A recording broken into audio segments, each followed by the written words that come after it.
6 o'clock, and we will get underway as Mr. Shirley makes his way in. No need to bring any attention to him or anything. How you doing, sirs? Miss? All right, first item on the agenda is approval of February invoices. I must hope that each of the commissioners have looked over that, and someone would like to make a motion. I'll make a motion to accept them. I'll second. Mr. Smith.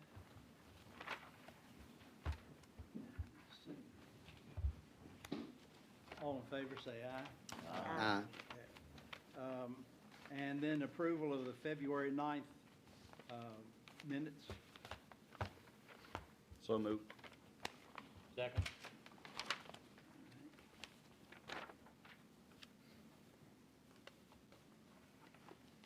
All right, everybody in favor of approval of February minutes, say aye. Aye.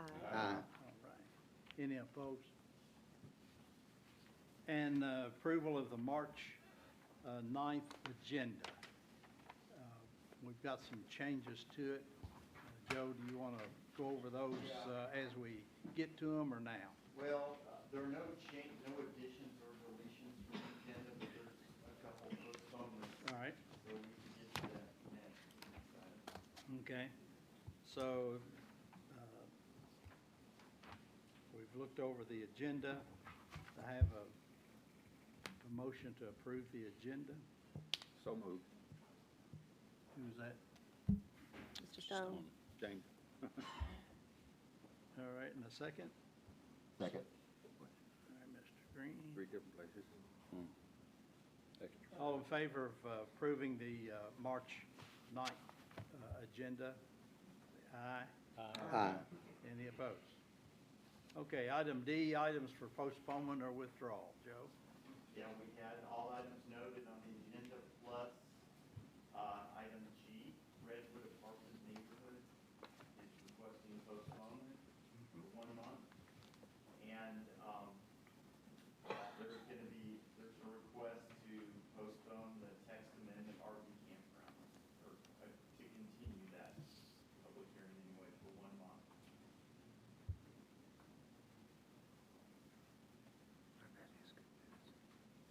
Okay.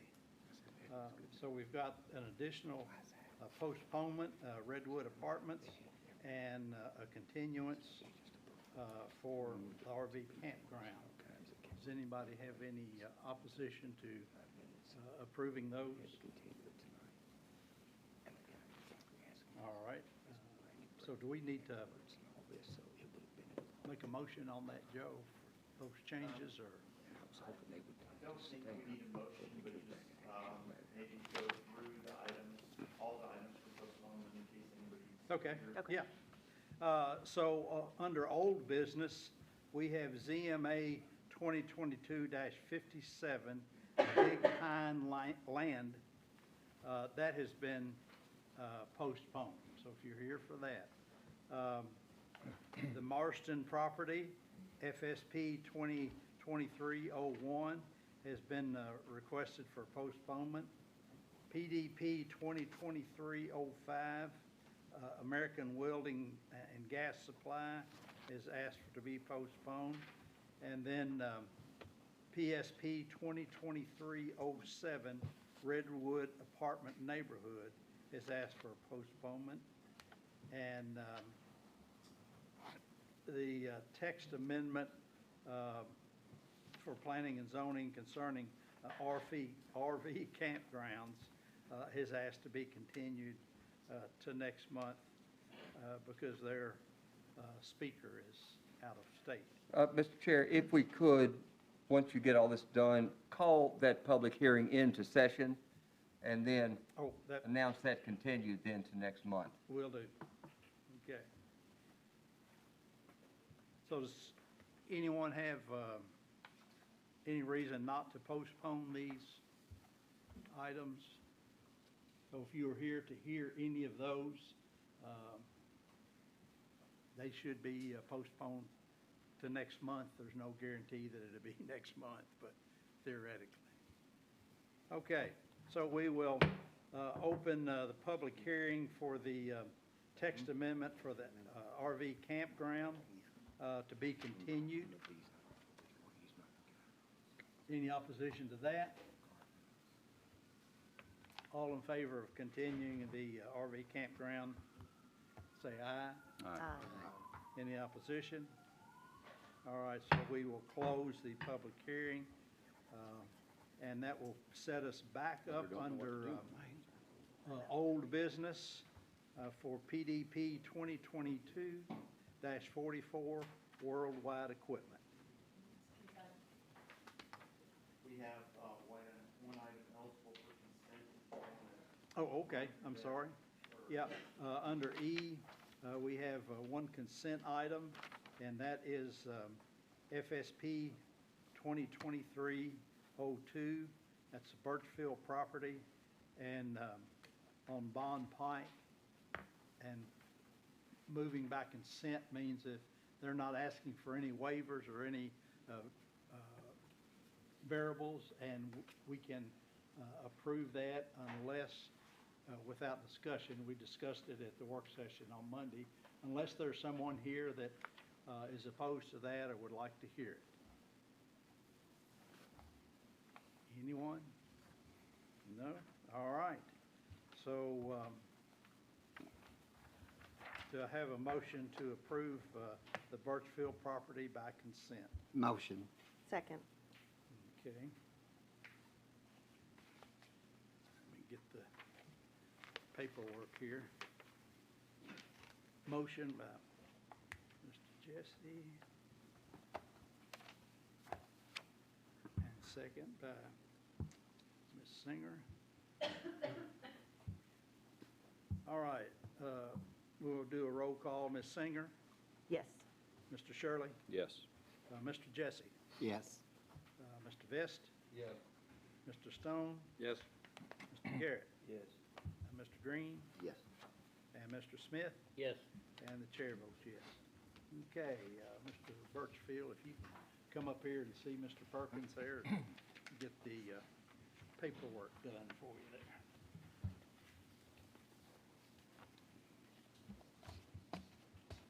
All right, the next item is under old business. It was before us in May of 2022, PDP 2022-44 worldwide equipment.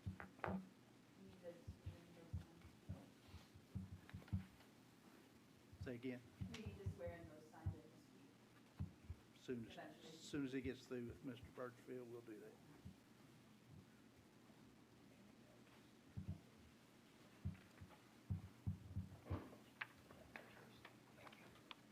Everyone signed in to speak. You can stand, raise your right hand, please. Yes, sir. Yes, sir. If it's not listed as a hearing, are you allowed to speak? Which item are you here for, sir? The Sims Road, Sims Pike. It's Yeah, not listed we'll as a have, we'll have public public hearing. Yeah, comment, yeah. Just make sure, if you intend to speak, just sign in first. I do. Yeah, okay. Okay. If you have a question, do you need to sign in? Yes, ma'am. please. And if you could raise your right hand while you're doing that, then we'll get everybody sworn. Then you can sign later. Okay, yeah, because I'm all Do right. you all swear or affirm the statements you're to give tonight to be the truth to the best of your information and belief? I do. Thank you.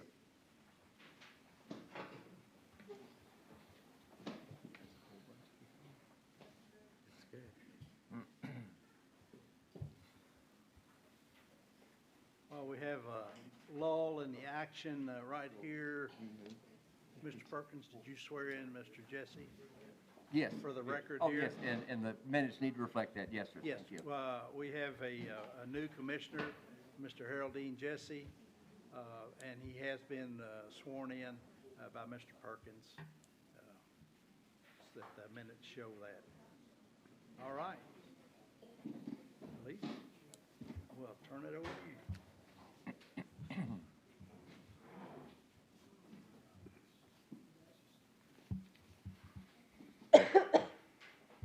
I'm going to do my very best. We're going to, I'm already jumping, I'm already exceeding expectations of myself. It's fine. All right, so as you stated, this is PDP 2022-56, a preliminary development plan for the construction of 3 buildings and a gravel trailer parking area related to the operations of a heavy truck dealership located in the Triport Industrial Park off of West Houston Way. It's one of the few kind of vacant, unused lots in the property. Is zoned I-1 light industrial, measuring 29.6 or so and some acres. They're looking to put about 215,000 square feet of building across 3 buildings, measuring about 16.65% of the total site area. And they're looking to, as part of their construction, have 169 passenger vehicle spaces, 36 display lot spaces, and 55 truck trailer in the gravel spaces. And they are requesting a waiver for gravel trailer parking area that will be on the south side. We'll get into it. This is the kind of zoning map. You can see Interstate 75.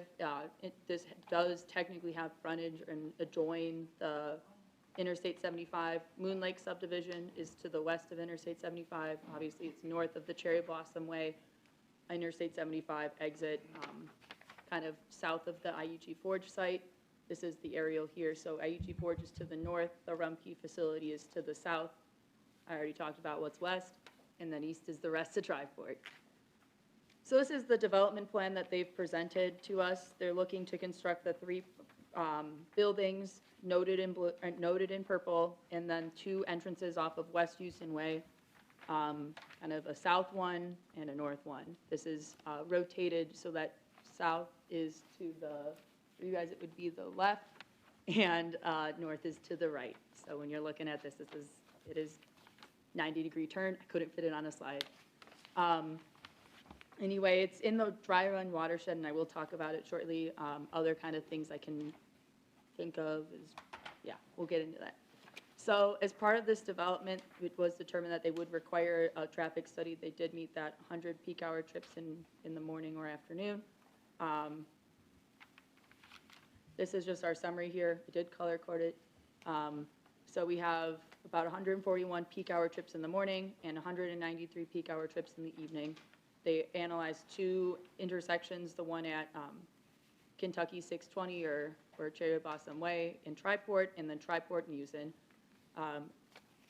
As the kind of colors kind of indicate, we're not really seeing an impact of the level of service that would result in an intersection becoming lower than a level C. Most of the intersections are retaining their kind of level A, level B area. We are understanding that Triport Industrial Park has some growing pains, we'll call it, and that type of thing. But generally speaking, this isn't expected to generate a level of service or a trip generation that would result in a significant impact on the level of service. So this is kind of all the various kind of vehicle storage parking areas. Starting on the left, which would be the south, we have the 55 truck trailer parking spots. They are requesting a waiver for it, saying that they've, I mean, it's just for kind of storage purposes, would be screened from all kind of the properties, which we will get into shortly.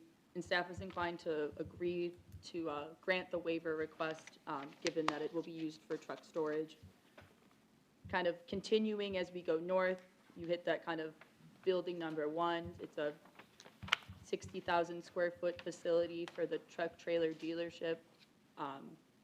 And then they have some passenger vehicle spaces on the concrete that kind of go around the building and then run parallel to which is the display area spots. They're looking for some just kind of other heavy truck display and all that jazz.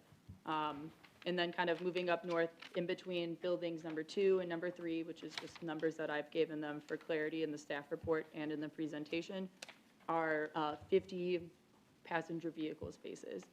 And then you can kind of see that circulation and all that stuff around it. Hopefully this is a little bit clearer, since the 11 by 17s are difficult with these larger sites. This is just depicting their stormwater management area and then the dry run creek and the related floodplain. It does kind of go north to south through the property, and they are kind of observing that area and not having a lot of construction in those areas. They will need to work with our office for any construction and otherwise in those areas, but besides that, just a fun thing there.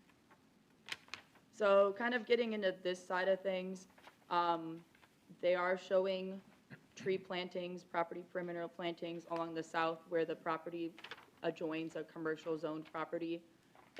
But they are not showing the required buffer. They will be expected to show that at the final development plan phase. In addition, they are showing property perimeter landscaping along the west property line adjoining 75.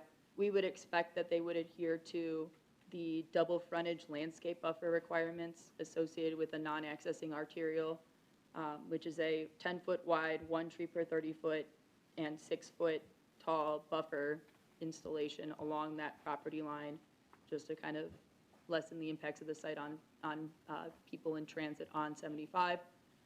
They also show some VUA perimeter landscaping. It's noted in that brighter green color, so it'll wrap around the gravel trailer area that we've previously mentioned, follow parallel to West Houston, and then continue following parallel to West Houston where applicable. That is part of our requirements for perimeter against right-of-way and all that jazz. So, and then they do have some interior landscaped areas noted in the lighter blue. They would be expected at the final development plan phase to meet the regulations for all landscaping and all that other kind of stuff there. I'm going to use this slide as just a pause and just kind of return back to kind of some discussions we've had on related to the use on this property. There's just been some kind of conversations on what buildings are for what uses and trying to determine values and otherwise for parking allocation and all that stuff. We know that the first building that I've mostly been referencing will be a kind of heavy truck dealership, and we would expect them to adhere to the auto sales parking requirement. Currently, as it stands with the 169 parking spaces proposed, we are seeing that the parking proposed satisfies the building 1-1 when you're considering the whole 169 spots. For the buildings 2 and 3, again, just for general clarity, give them numbers. They don't have numbers on the plan. They will have a different likely kind of parking metric associated with that. That will be kind of discussed at a later point with staff at the final development plan phase and that type of thing. So overall, staff does recommend approval of the development plan as shown, or not as shown, but approval of the development plan with the waiver for the gravel parking area. And then I include in the staff report, there are 10. We've included an 11th condition. I will go into that momentarily. We'll kind of run through all of them here. First first 2 are kind of typical preliminary development plan ones. Third one is that they're in the Bluegrass Water and Utility Service System and they would be expected to tie in. They did receive a letter confirming that they had space at that facility to treat any sewer septic presented by the site. So we would expect them to tie in.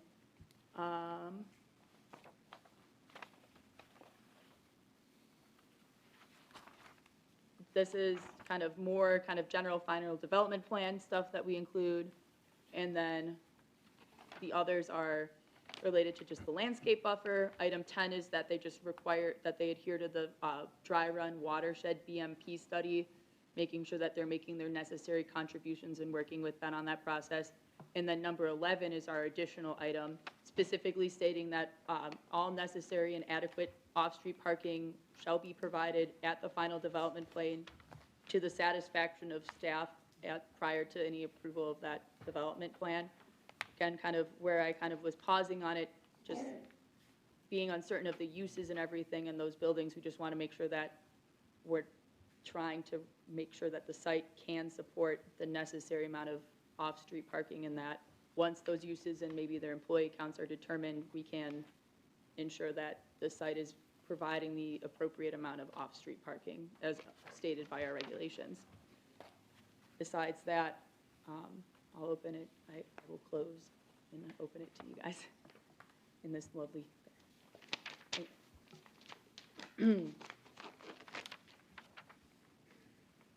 Any questions from commissioners? I have a Please. question.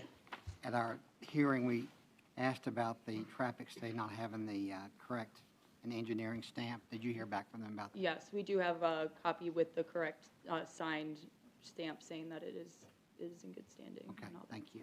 Mhm. All right. Thank you, ma'am. Do we need to hear from the owners or the representative? I believe the engineer is here. Okay.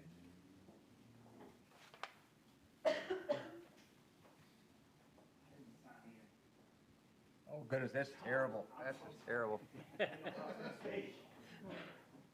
If you don't want to, you can go right back over there.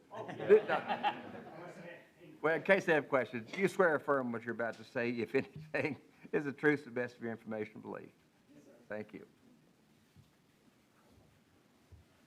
Any questions? Yes, sir. It says in your background that this is for operations of a heavy truck dealership, Yes, sir. but then it's asking for 169 passenger vehicle spaces. So part of the parking spaces there is 56 of them are for a display lot. So that's where he'll park his trucks that he's going to sell. The other available parking spaces are for employees and for passengers or for customer parking. And all the other parking spaces are for trailers and stuff that he sells and he just keeps in the back. Okay, so you're not selling any passenger vehicles? No. That's just okay, parking. Yeah, that's for the semis that he has out and all All right, that stuff. thank you.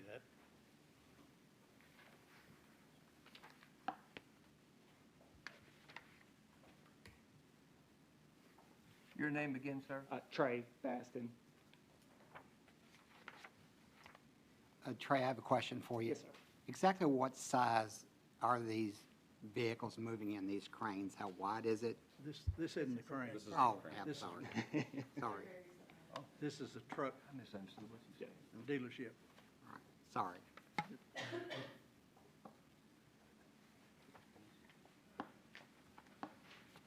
All right. Elise, you were talking about the off-street parking, so that's just covering everything. You don't anticipate any off-street parking? No, we don't. I believe the issue was we don't know what those buildings are going to be just yet, and so we can't calculate because we don't know what the building is. So Gotcha. I believe the 50 should be sufficient, but again, if he does change his mind, we will add additional parking to it. No concerns with any of the conditions listed? Oh, no, none at all. The landscaping should have been, right, we just want the wrong regulations. What was that, I'm sorry? Oh, he was just asking about any waivers or variances Yeah. to landscaping requirements, and there's been none. Yeah. So we Okay. would expect it. All right. That's what we like to see, nice and smooth here. So I will take a motion to approve. Any, anybody else? Or anybody in the audience have any questions for the owner or the staff? Thank you. Can I just ask a question? Yes, sir. Is this a relocation of the election facility, or is this an addition to the? Sir, if you don't mind, come up here to the podium and state your name.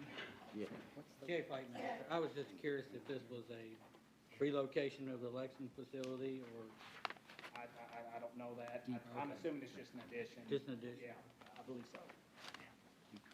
Thank you.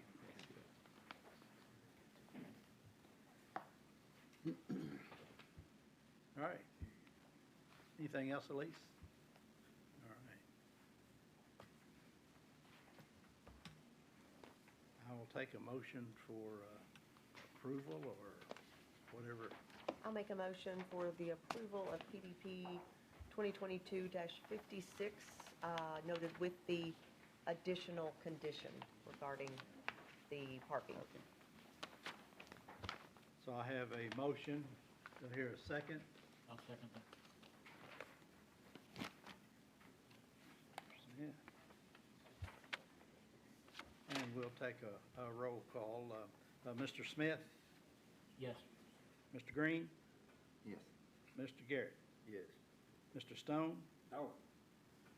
Mr. Vest, Yes. Mr. Jesse, Yes. Mr. Shirley, Yes. Ms. Singer, Yes. and the chair will vote yes. So, Did you say 2022-56? Yeah. That's what, Mine's 44. no, 40, 2022, 44, worldwide equipment. okay. On this one, on the cover sheet, it says 56. It does say Oh, on the that. cover versus that. Okay. I guess Okay. from the postponements and all that, I guess. Yeah. Okay. So is it 44 or 56? It's 56. All right. Y'all had me thinking I was going crazy. Like, hey. It's not easy, not hard to do. though. All right. So, Trey, if you'll come see Mr. Perkins on the end down here.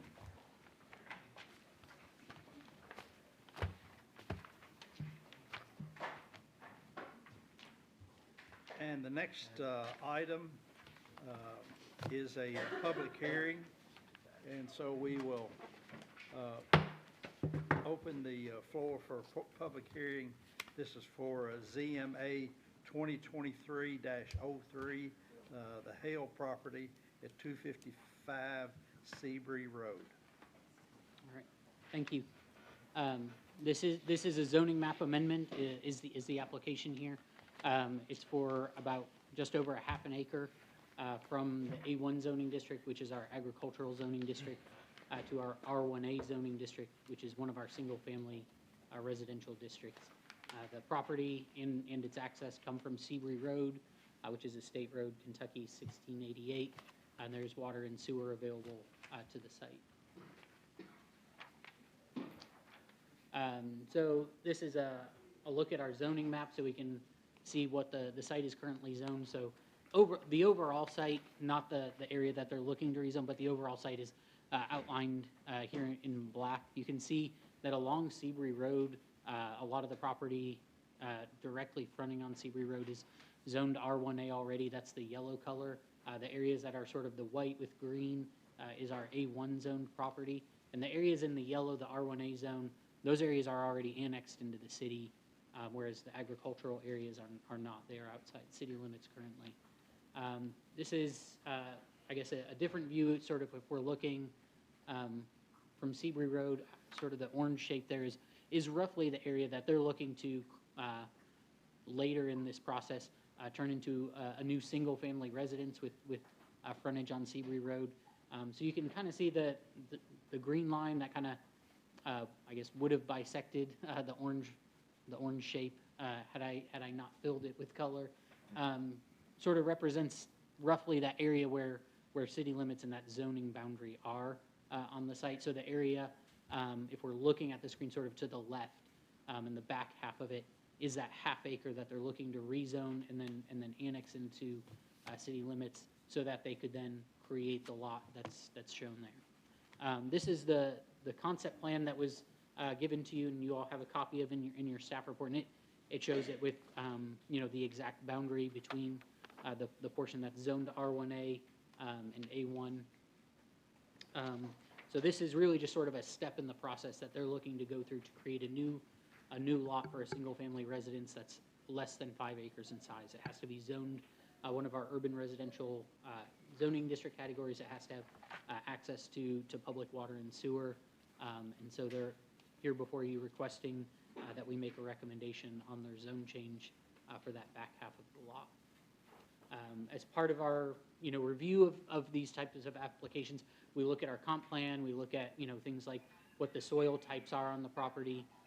This is one of our green print maps that kind of shows the soil types, and there are some prime soils on the site overall, or at least farmland of statewide importance, but not really on the part that they're looking to rezone and annex. So in general, that's good to see. We don't like to see our prime farmland eaten up with urban development unless it's in line with the comprehensive plan. So when we consider zoning map amendments, we look to state statute for how that process works and the things that we're supposed to review. I know many of you have heard this before, but Chapter KRS Chapter 100.213 lists out the findings that we would have to make in order to recommend approval of a zone change. So the first thing that we would look at is we would look at the comprehensive plan and make a determination about whether or not the proposed zoning map amendment is in agreement with the comprehensive plan or is supported by it. If it's not, then we would look to see if the existing zoning is incorrect and that, what they're proposing is appropriate, or if that isn't the case, then we would then look to see if there were major changes in the area that were not anticipated by the comprehensive plan that make it necessary for the zone change. So those are the things that we look at and sort of in that order. And in the case of this application, we find that the application is supported by the comprehensive plan. This is just a little bit of a view of the future land use map for this area. The property in question is outlined in black there. And all of that area in orange is planned for urban residential use. It is all within the urban service boundary for the city of Stamping Ground. And so we would recommend approval of both annexation and the zone change to an urban residential zoning district, which the R1A district is.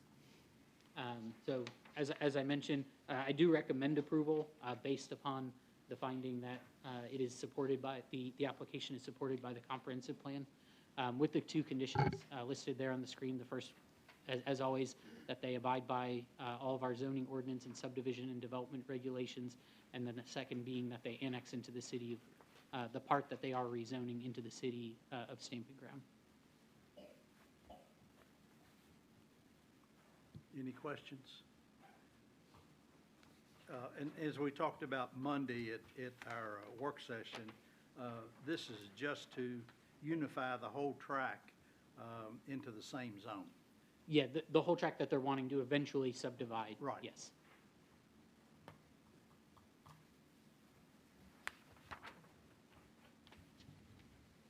Any questions from staff or from the audience? None? How many lots? It's just one lot. Just one lot? Yeah. You talked about subdivision, that's why I wanted Well, to subdivide. that's, unfortunately, that's, if you've got 500 acres and you're dividing it in two, it's still called a subdivision, Very It's low, just, yeah. it's just the way that the state statute reads there, yeah. It's very confusing at times, whether you're putting 500 homes out there or just one, so no problem.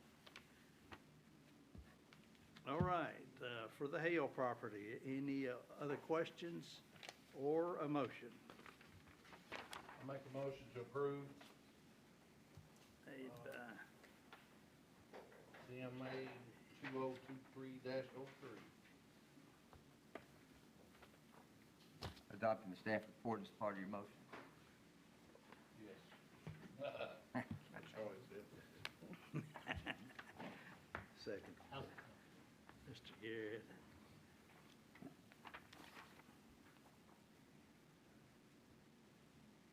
All right, we have a motion and a second. Ms. Singer, Yes. Mr. Shirley, Yes. Mr. Jesse, Yes. Mr. Vest, Yes. Mr. Stone, Yes. Mr. Garrett, Yes. Mr. Green, Yes. Mr. Smith, Yes. and the chairman votes yes. So that has been approved, and we will now leave the public hearing. And so representative from the Hale property here. Okay, if you'll come see Mr. Perkins up here, we'll get the paperwork done. All right, Hale property. The next item under new business is item D, PDP 2023-04, Turf Masters Landscaping at 2461 Frankfurt Road. Thank you. So as the vice chair stated, this is a preliminary development plan for the installation of a gravel parking lot and plantings related to the operations of a commercial landscaping business located at 2461 Frankfurt Road. It is a 10.12 acre parcel, zone A1 agricultural, just for general kind of information. Commercial landscaping businesses are conditional use in the A1 now. So this was a conditional use permit that went through the Scott County Board of Adjustment with a condition amongst 11 others for it to go to the Planning Commission for Development Plan Review and, if approved, execution. They're proposing 12 parking spaces in the gravel area, and they are requesting a waiver for that gravel area. So this is the zoning for the property. This shows it a little bit better here. I've outlined it in orange, the parcel property lines roughly, and then you can see the Elkhorn Creek. It's pretty close to Frankfurt Road before kind of coming back up and kind of doing its further movements east of the property. Robinson Dam is north of it. Robinson Lane is pretty close to the property. It's not directly adjoining, nor is it the property accessed by Robinson Lane, but it is pretty close to the dam area. A lot of the property is within the floodplain, and we'll kind of get into the development on the site, but yeah, so. This is the kind of larger site development. That blue line is the floodplain. It's a little bit difficult to see on the handout, so I wanted to illustrate it here, and I will, when we have the kind of zoomed in more development page or portion of the page, it will kind of, I'll also include the line again, such as here. So this is the development. Again, it's pushed mostly to the front of the property where there isn't any floodplain. For general reference, anything that's up in comparison to the blue line is within, or down is not within the floodplain technically. So they're looking to install some gravel outlined in purple, and then there's an existing barn on the property which has been or is in the process of being rehabilitated to be reused as storage facility for some of the landscaping equipment that they will be taking to and from the site. And then they are looking for that gravel waiver request. Staff sees this pretty often in requests for agricultural kind of commercial-esque uses.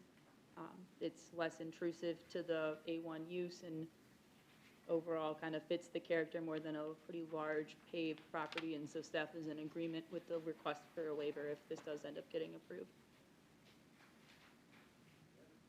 So it's stated in the staff report specifically, and then also in our regulations specifically related to some vehicle use area screening. I'll kind of go through the portion related to the conditional use permit first, and then we'll just talk about the general expected regulations. As part of this conditional use permit, condition 10 required plantings and fencing denoting floodplain along the floodplain line in accordance with recommendations of the commission engineer, which they've kind of shown that in areas where it is feasible to do so. Putting a tree in the middle of gravel is a little bit difficult, but you could, I guess you could if you needed to. And then condition 11, which relates to sightline boundaries between the operations on the site and then the residences that live off of Robinson Lane. It was just discussed at that time that given the lay of the land, that operations on the site could be kind of negatively impacting those neighbors. And since it was an adjoining A1 property, there isn't listed in the regulations buffer requirement, but the Board of Adjustment did approve it, and the applicant seems amenable to having some plantings along that area in order to kind of lessen the impacts of site operations on the adjoining property owners and then others in that Robinson Lane area, some of which are here. Besides that, kind of getting into the usual, we'll call it, regulations, we require interior landscaped areas. It's difficult to see them here, but there are pockets of interior landscaped areas as well as VUA perimeter landscaping areas where VUA areas are directly adjoining of right-of-way. So they've included, and it's again, down is Frankfurt Road. It's that kind of green bar and then the clusters of orange kind of spots on the presentation, showing where the kind of tree plantings are expected. Some areas may be a interior landscape area and a VUA perimeter, but it does kind of show this kind of buffer that they will be installing in order to kind of prevent any kind of light getting up to the pretty key arterial in the community. Overall, just with the kind of state of the property and the amount of plantings, it does meet our minimum canopy requirements, so it's in good standing in all of those things, and really just needed that waiver for the gravel parking area, which staff recommends approval of the development plan with that gravel parking area, and then subject to the conditions of approval stated so forth, there are 8. So first 3 are on this page. Next 5 are on this page. They're pretty consistent with what we have previously kind of seen with other development plans. There's not any additional one that's like, we need an asterisk or another thing where it's a special, unique one. But overall, that's all I have for it. And the only other thing I had in my notes from Monday is you had a requirement to screen that dumpster. Yes, I did. So is there any specific way that needs to be screened, or? It is outlined in our regulations. After making that comment, I failed to note that it is already shown on the 11/17 and the preliminary development plan. Right. It's just, I didn't notice it. So it is there. They do meet the regulation for it. Okay. And they would be expected to continue to meet that regulation related to it. All right. Any questions? Elise? And this is going to be strictly a commercial operation, no retail, landscaping or anything on this property, is that correct? To my understanding, yes, the applicant is here if you'd like to specifically direct that to him. If there's not any further questions, I can step away and he can come up.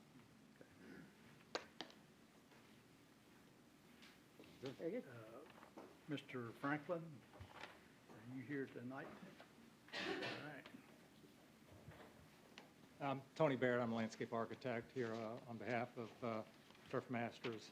Adam Franklin is here as well. There's no retail sales at the location there. I thought so, I was Yeah, going to make so, sure. Okay, thank you. And we don't have anything further to add. Elise did a good presentation there, and we're agreeable to the conditions. And No concerns with any of the conditions or no?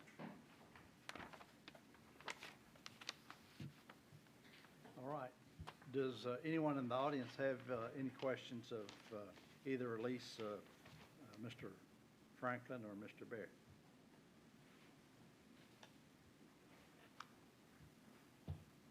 Okay.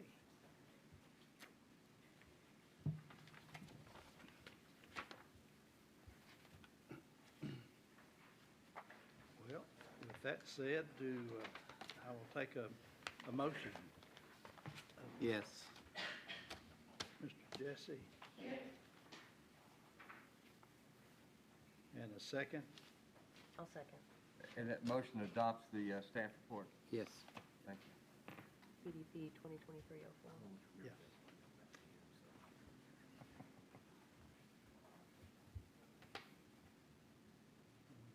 Warm-up's over. Okay. People call me when it runs. Warm-up's over. All right, we'll take a roll call vote. Mr. Jesse? Yes. Ms. Singer? Yes. Mr. Shirley? Yes. Mr. Vest? Yes. Mr. Stone? Yes. Mr. Garrett? Yes. Mr. Green? Yes. Mr. Smith? Yes. And the chair votes yes. All right. If you all can head up to see Mr. Perkins there, we'll paperwork done.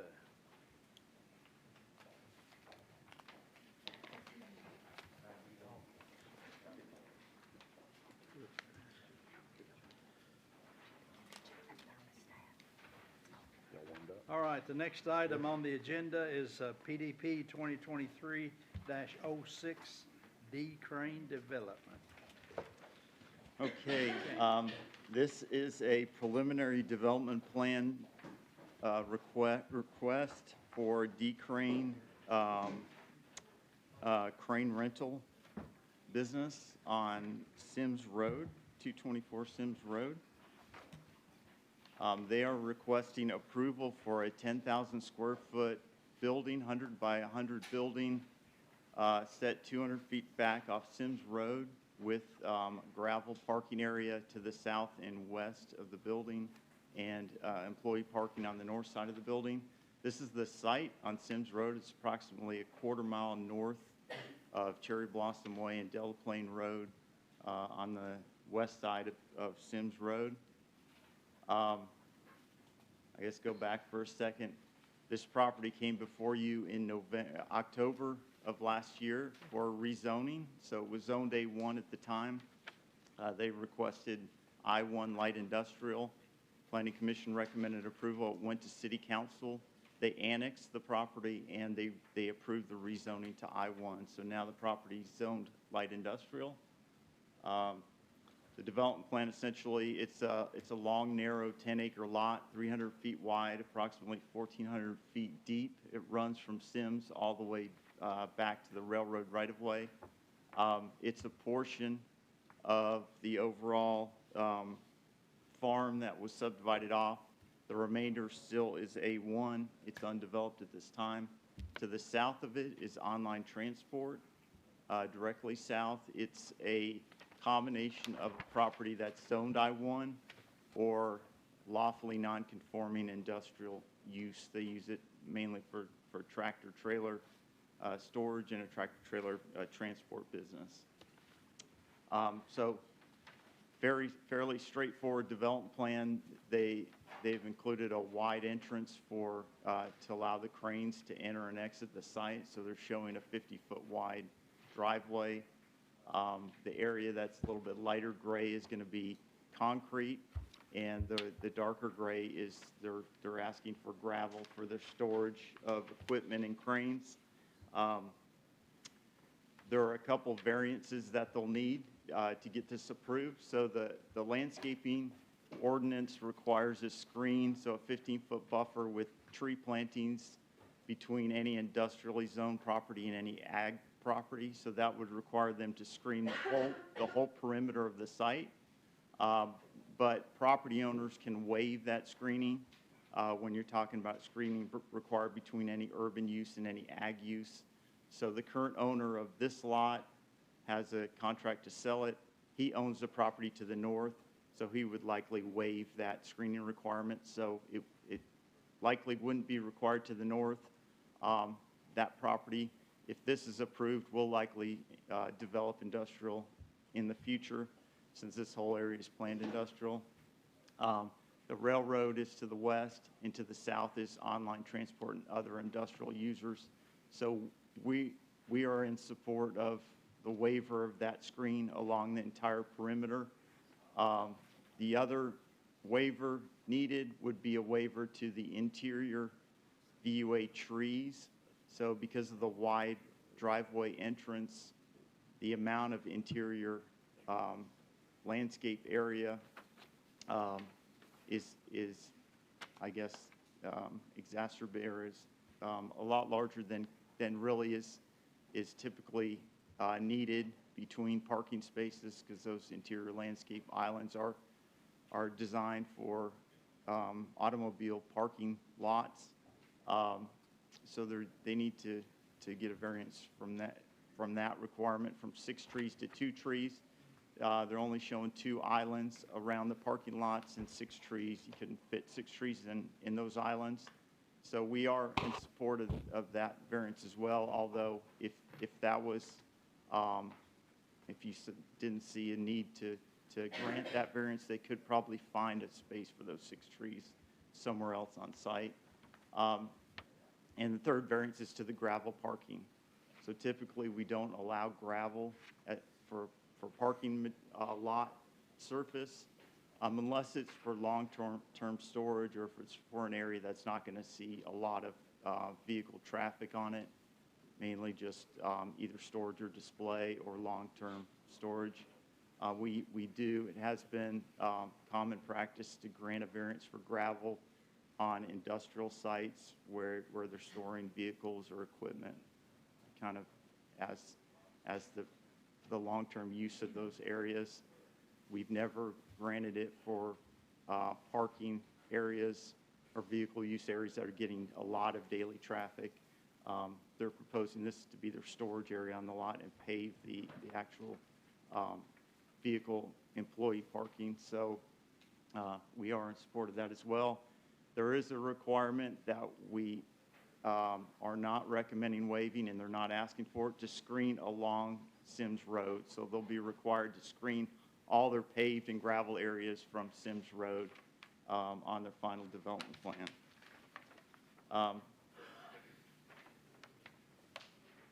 Is that the dark heavy line on Sims Road there? Yeah, that dark heavy line is where they're showing road improvements along Sims Road, but so that's the frontage. That's basically the right-of-way. So just to get some general discussion on background, Planning Commission recommended approval. City Council approved the rezoning, mainly because this area is within the City of Georgetown urban service boundary and does adjoin city limits. So that necessitated the rezoning for any urban type request. This area, although it doesn't show it on this map, this is a zoning map, so it kind of shows the mix of ag zoning and industrial zoning in the area. This whole area inside the USB in purple is planned industrial on the future land use map. So that was one of the justifications for the rezoning. This area is planned industrial long-term, so it does conform with that future land use map. You can see kind of the mix of uses. So there's still rural residential uses, there's industrial uses that are zoned industrial, and there's industrial uses that are long-term non-conforming uses in the area.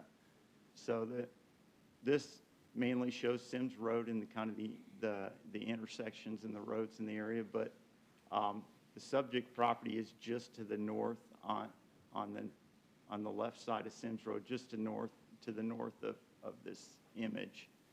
That's all online transport on the left, and then some storage units to the left of online storage. Mostly kind of residential, ag, rural residential uses still on Sims Road. On the east side, there's some lawfully non-conforming industrial type, what I'd call industrial uses, more like, business yards and storage yards along Sims.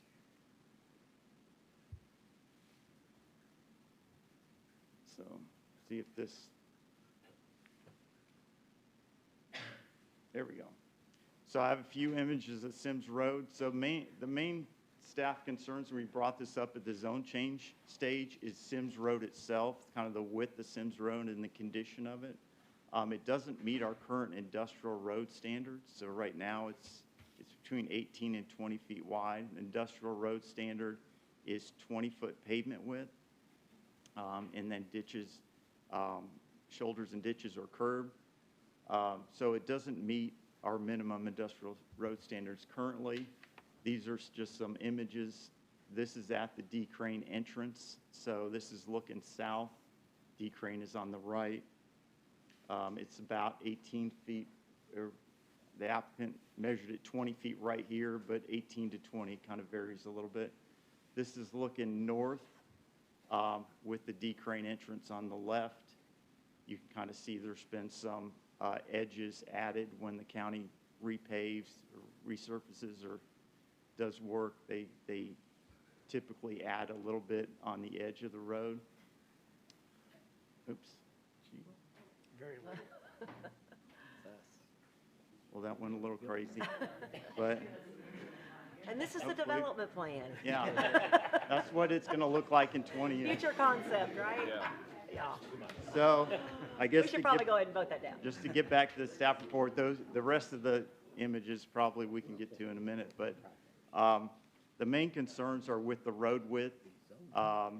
And at the zone change, staff recommended denial just because the road in its entire length didn't meet our industrial road standards.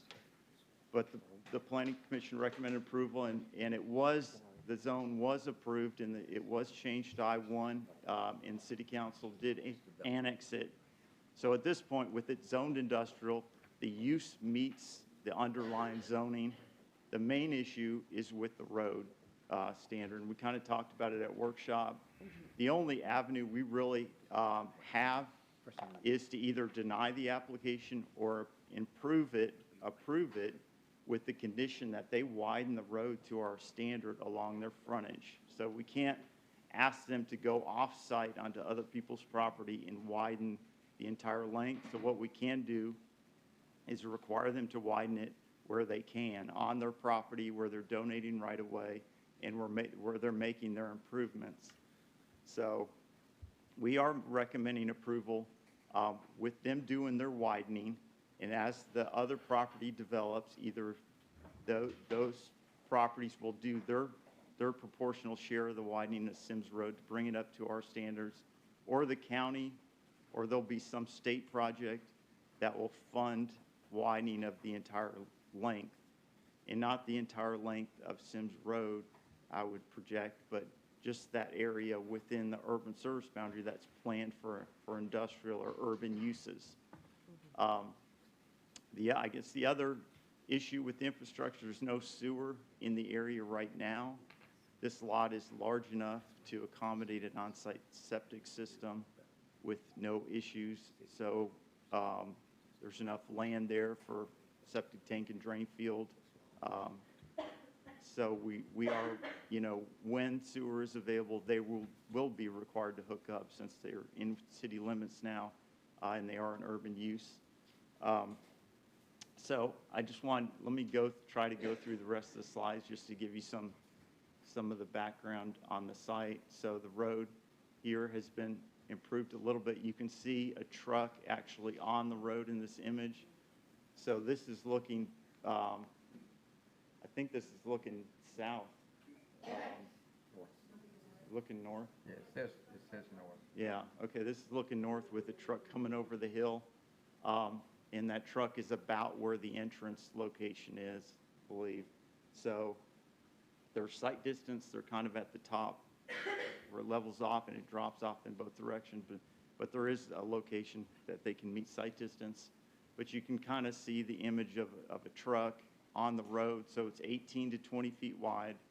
I think the cranes the applicant has said they're 8-foot wide cranes, on-road cranes, so they're truck cranes.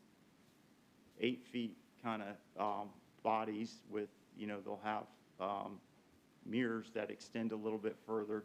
So the road in its current condition is tight, but it is passable. It doesn't, as I said, it doesn't meet our industrial road standards, but it's not, they won't be taking up the whole road. The crane won't be taking up the whole road.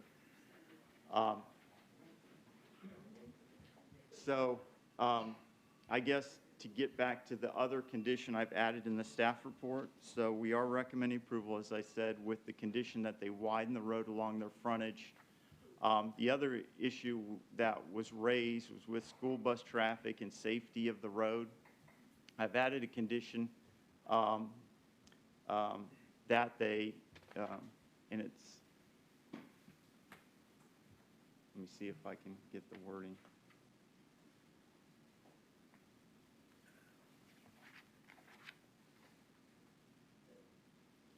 Okay. It's number 4. I've added a condition just, and it's, admittedly, it's a difficult condition for us to enforce, but to ask them to limit cranes entering and exiting the site during school bus traffic hours. And you asked me to look at, what are the hours that school buses are on the site? Well, there are kind of,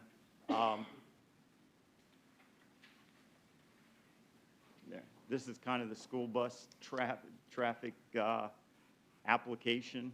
There are, 3 schools served with students in the area. So there's Northern Elementary, there's Scott County Middle and Scott County High School. The Scott County, so there's basically two bus routes. So one that serves the middle school and the high school, and then one that serves the elementary school. And the hours of transportation, so the Northern Elementary bus has a pickup at 642, almost directly across from the site. And it has a drop-off at 254. And the high school, middle school bus has a 732 pickup in the area and a drop-off at 420. So if they were agreeable to not use the road during those hours, they would have to limit kind of their traffic, their cranes exiting or entering between, I would say, between 6:30 and 8 in the morning and between 2:30 and 4:30 in the afternoon. Then they would avoid any school bus conflicts. Now, there's other, obviously, online transport is bringing trucks in and out. They don't have an entrance on Sims Road, not a truck entrance, so they turn on Delaplane. There's a lot of other, there's dump truck, I mean, there's all kinds of vehicles using the road, so there's always, you know, an opportunity for truck, vehicle, heavy vehicle conflict in the area, but those are the school bus hours, and that's kind of what we discussed at workshop. So to move forward to our recommendation, so staff is recommending approval with the 3 variances I discussed, the variance for gravel, for VUA tree reduction from 6 to 2, and from the perimeter landscaping requirements. And then with 10 conditions of approval. The main ones being that they widen Sims Road along their frontage to, and what would be required is that our road width is 24 feet, so they'd have to widen 12 feet from center line along their frontage with a 2-foot structural shoulder. And then they not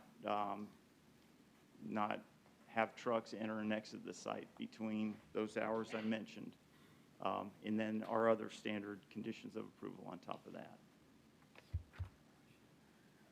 All right, thank you, Joe. All right. Let me ask you to, you mentioned something a couple of 3 times, and when I first came on this commission, it confused me. If you would define something for everyone here. Okay. Long-term or lawful non-conforming, what does that mean? Okay. It's a use that doesn't conform to the underlying zoning, but it's been in place either since prior to zoning or for 10 years or longer. So if the use is in place for 10 years without any enforcement activity, it becomes lawfully non-conforming. So the online transport, they own 4 parcels. One of them is zoned correctly.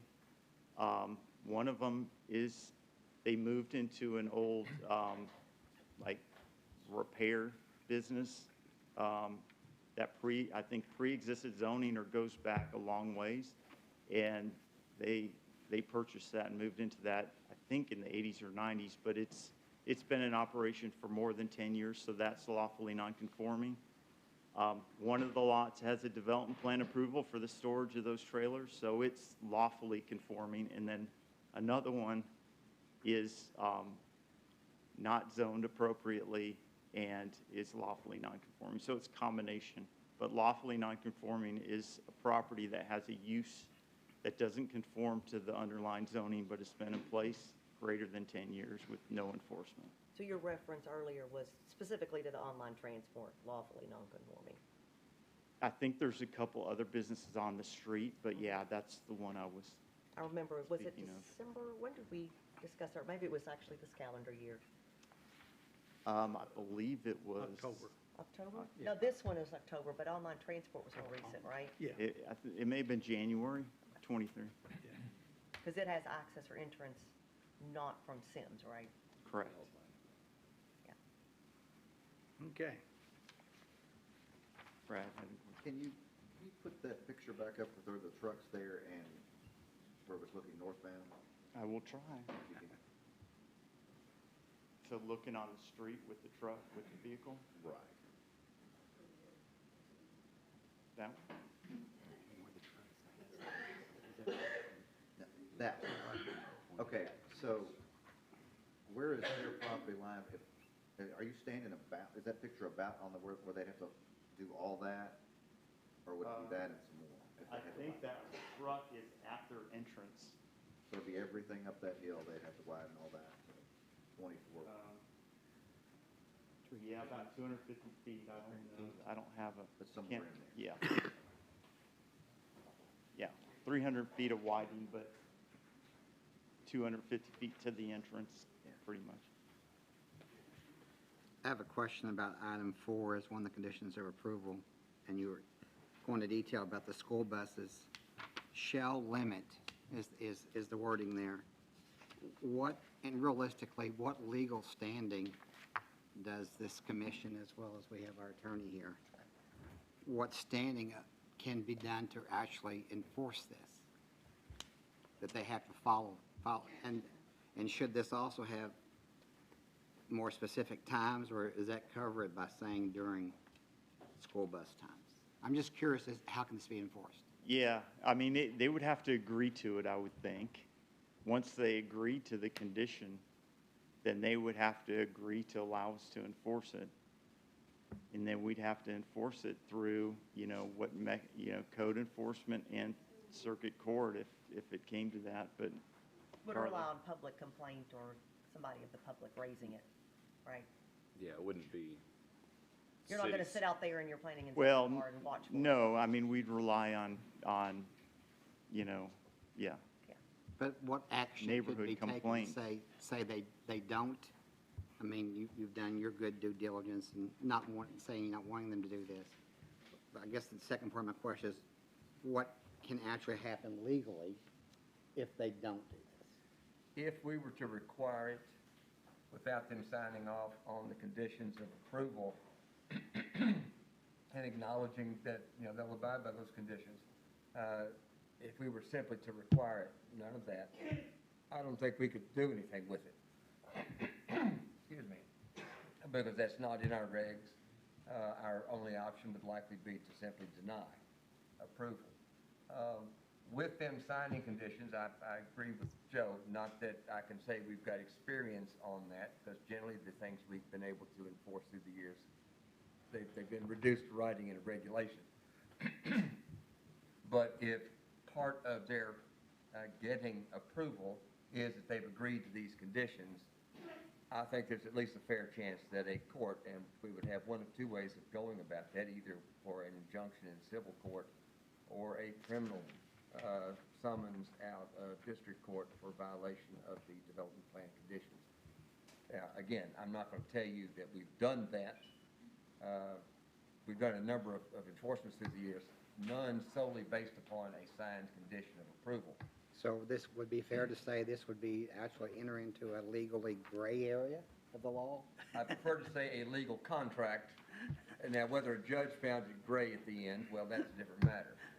But this would be, if you will, when they sign this, this is an inducement for our approval, because the alternative is we say no. So, I mean, they've got a significant inducement to sign. That we say no to this development plan, but the zoning's already a done. Oh, deal. yeah, not to It's the zone. already This- zoned no, industrial. to this particular development plan. Yeah. Thank you. Okay. Thank you, Mr. Kane. And do we have the owner or engineer here to speak? Good evening. I'm Steve Baker. I'm with Midwest Engineering and civil engineer on the project. Also have the owner of D Crane Rental, Rob Damashko, and his wife is here. Don't know that I could add anything to Joe's presentation engineering-wise. If you have any engineering-related questions, be glad to try to answer them. I think Rob would be glad to answer any specific questions about his business and his operations. But Can you tell us about the crane delivery and what your concept is in terms of, my understanding is ideally you wouldn't really have cranes coming to there and sitting, right? Because they're there, then they're not out being rented. I'll let Rob answer that. What's the frequency? Maybe just help us understand a little bit more about that. My name's Rob. I own the company, D Crane Rental. To answer your question, the cranes would be going out every day and returning most days. A lot of times they go out and they don't come back for a week, month, even a year or something. How many cranes are we talking about, generally? Well, I mean, typically in this area, we've been operating in this area for about 6 years now. And most of the time, there's probably 2 or 3, but most of the, I mean, but there could be 6 or 7, and a couple tractor trailers as well. So there's definitely gonna be some traffic, you know, us coming and going, which also I would like to ask a few questions myself. Is first, the road, you want me to widen the road on front of my property? What is that exactly? I mean, is it just 2 feet added to the current road of asphalt that's already there? If so, I have no problem with that. And the gravel shoulder. The other thing is the school bus thing. I can limit the traffic. I could send one, you know, that time is when we're doing business. I mean, I want to be a good neighbor, really, and I want to be honest. And I don't want to have issues where I could sit here and try to tell you we'll do our best to stay off that road during those times, but it would be near impossible. Now I could send one out and he can go to the Cherry Blossom and then send another one out. You know, I can do those things, but it would be impossible for me to say at 6:30 in the morning, we're not going to send a crane out. And sometimes we do emergency work where we have to go out. We have to move. And we travel on these county roads all the time. We do a lot of work for counties, setting box culverts, removing trees off of houses like this last windstorm that just went through. And we have not had an issue yet. Not to say that there couldn't be, that's why they're called accidents, but we're pretty conscientious. Our guys are driving these machines and we'll maintain the speed limit and we'll give the residences every right of way we can. And if that answers any of your questions. Rob, one of the questions that was raised was the size of these cranes. Yeah, they're a lot of them are truck cranes. We also have what they call rough terrain cranes, which are hauled out on you would see a bulldozer going down the road on a truck. Those could be there as well. They're 8 foot. Typically, a standard size is 8'6". These things with the mirrors could go from 8 to maybe even 10 foot wide with mirrors. But the body itself is 8 foot. Yeah, that's right. 8'6". That's the legal. Let's just call it that. So at which point would you all use like spotter vehicles to say wide load or anything like? Is that part of what you do? Yeah. We have wide loads on of them because the state of Kentucky requires that. That's part of the rules. You know, I mean, because even though if they're not overly width, they're still, you know, probably, you know, 95, 100,000 pounds, you know, about 25,000 pounds per axle on these cranes.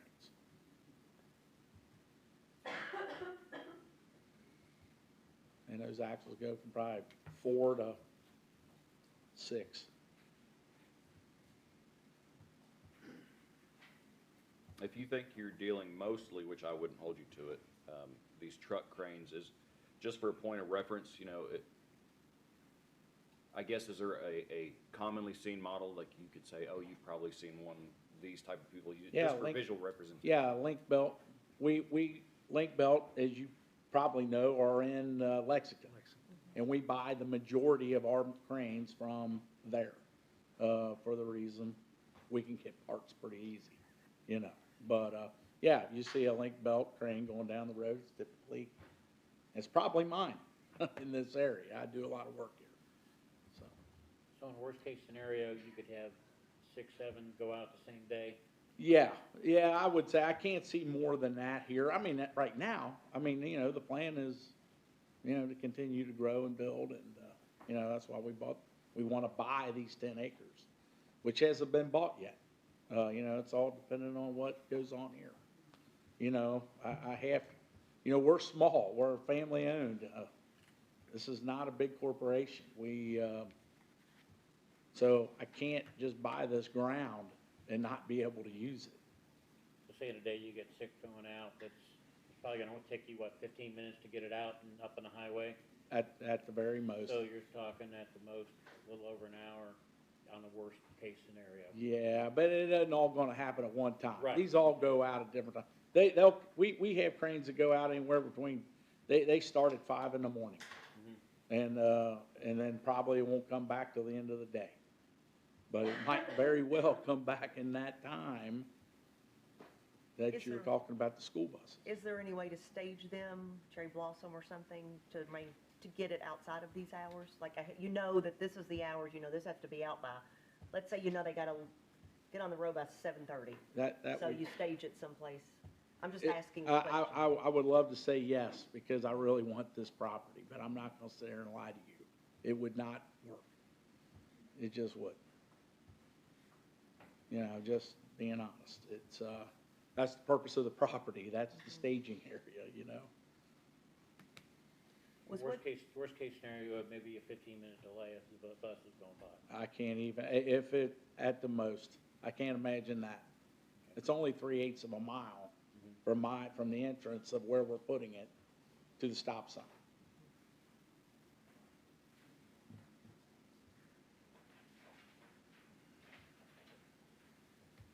Was the statement that he made regarding the expectation of the road expansion, that was correct? Yeah, it would be 12 feet from the center line, so if the road is 20 feet wide, that's 10 feet, so you would add 2 feet and a 2-foot shoulder. If it's 18 feet, then you'd add 3 feet. I see. Oh, okay. So you need to bring it up to 12 foot from center line. 12 foot from center of the road. Okay, and then is it just, I mean, I'm asking these questions because it's gonna cost, you know, that's still gonna be substantial. I mean, when we go to do that, we just excavate that out and put asphalt in to match what's there. I mean, there's gonna be a seam of some kind. It needs to be to meet a structural standard, generally match what is there. Okay. It's a lesser depth, probably minimum 4 inches of asphalt, probably 10 inches of rock on the shoulder. But we wouldn't have to dial into it or anything like that. You would need to, for the final, you need to, do what they call an edge key on the edges. You're an engineer, I may have it spelled out on here, but, Okay.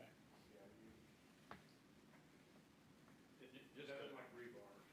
Yeah, just to clarify, our development plan as shown does call for 12 feet from center line, so whether it's an 18-foot area or 20-foot area, when it would be done, it would be a minimum of 12 feet wide from center line to on his side with a 2-foot shoulder. And then, Okay. yeah.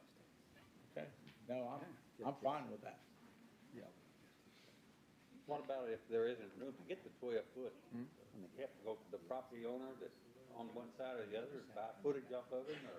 That's my side. Yeah. In this case, he's willing to donate his right-of-way to the right-of-way Right, to meet that. right. It'd be nice to go across the road and get them to do their part at the same time, but it's neither here nor there. All right, any other questions for Rob or for Steve? Thank you. Thank you, appreciate it, I think answered a lot of questions. And with the number of people in the audience tonight, I would dare say we've got some questions here. So, if you don't mind, we record all of these for the record, so please don't speak from your seats. Come up to the podium so that we can get your picture and give your name. So, if anyone would like to start with some question or two, come to the podium and give your name and ask the question. All right, we've got one. I need to sign a paper or anything. Yeah, we don't have enough names on it now. What- need what- me up there, Charlie? Go ahead and ask your question and then come on. I have a few questions. All right. I know this company here, they did a job. Were you sworn in a minute ago? No, Charlie, I wasn't. All right. I'm sorry. Do you swear affirm the statement you're about to make to be the truth, the best of your information and belief? Yes, I do. Thank you. My name is Larry Gerald. I've lived on Sims Pike. It's not road any longer. I've been there about 41 years, raised all my kids, seen all my neighbors kind of grow more senior than I am. This company did a job for me about a year ago. He doesn't remember me, and they done a fine job, no problems whatsoever. The crane that came in, you could not pass another car coming with him coming in. But I tell you what, buddy, I do appreciate your honesty that you say this. I mean, I really do. I deal with shipping and receiving, so I know all about big trucks, some crane stuff, but mainly tractor and trailers. What I'm concerned with the most here is not them with the cranes coming in and starting a business. The road that he's talking about, starting from Cherry Blossom down to where he's going to with that driveway, is probably almost a quarter of a mile, and you're all wanting him, or he's got 300 feet that he has to widen there for his cranes to come in, and the 2 feet on the other side. Well, if any cars come up from Cherry Blossom coming on the Sims Pike, will not be able to pass on him without jumping off the road and getting in the ditches. Well, there's that community down there is kind of getting a lot of seniors down there, and I feel that somebody would get hurt if the whole road wasn't widened from Cherry Blossom all the way down. Not just that 300 feet that they're all talking about. I'm not saying he has to pay it. I don't know who would pay it. I hope I don't have to pay it all. But anyway, that's my main concerns right there. I don't have any problems with them coming in. I appreciate him saying to be a good neighbor. I can be good neighbors with anybody. But I don't feel that that would be safe at this time, those cranes coming in and that road that small. That's all I have to say. Thank you very Mr. much. Gerald, appreciate it. Anyone else?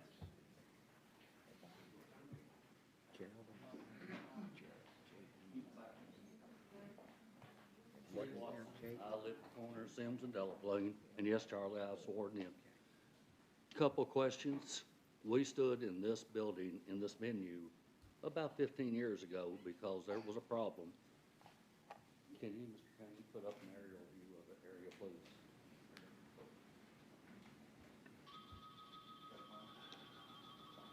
I think we can make it work. Okay, I can move it closer in one Well, and show the sign. Here, well, okay, I lost my, there it is. It's not gonna work on that. The exit that you see that online trucking has in the back was an illegal or unplanned or never had approval, may I say it that way. And what happened, they put it in, like a lot of other things that that trucking company did at the time. And within a month, they had an emergency meeting here to shut that down because 2 fire trucks and an ambulance was stranded on Sims Pike because trucks were coming out and trying to get to Cherry Blossom. That's what we're facing again. This venue with the county judge and the people you see, District 4, 5, 6, whatever, made a declaration that night, and I could look around this room and I could see several people that was here that. They're here again tonight. We're told that there would be a limitation on that road because of that problem. That was an ordinance that we understood that was voted on. I heard it and approved by that body. The road has not been widened. It's the same road. You could not get a large vehicle and a school bus, a large vehicle, an ambulance, a large vehicle, and a fire truck down that road at the same time. And let me say this, sir, I do commend you for your honesty. I will say that, because as he's told, he needs a 50-foot entrance to get in and out. He has to have a time wide load escorts, and you're gonna put that on a county road? I mean, what are we gonna do? Who is gonna police it and say, okay, let's keep school buses off of it?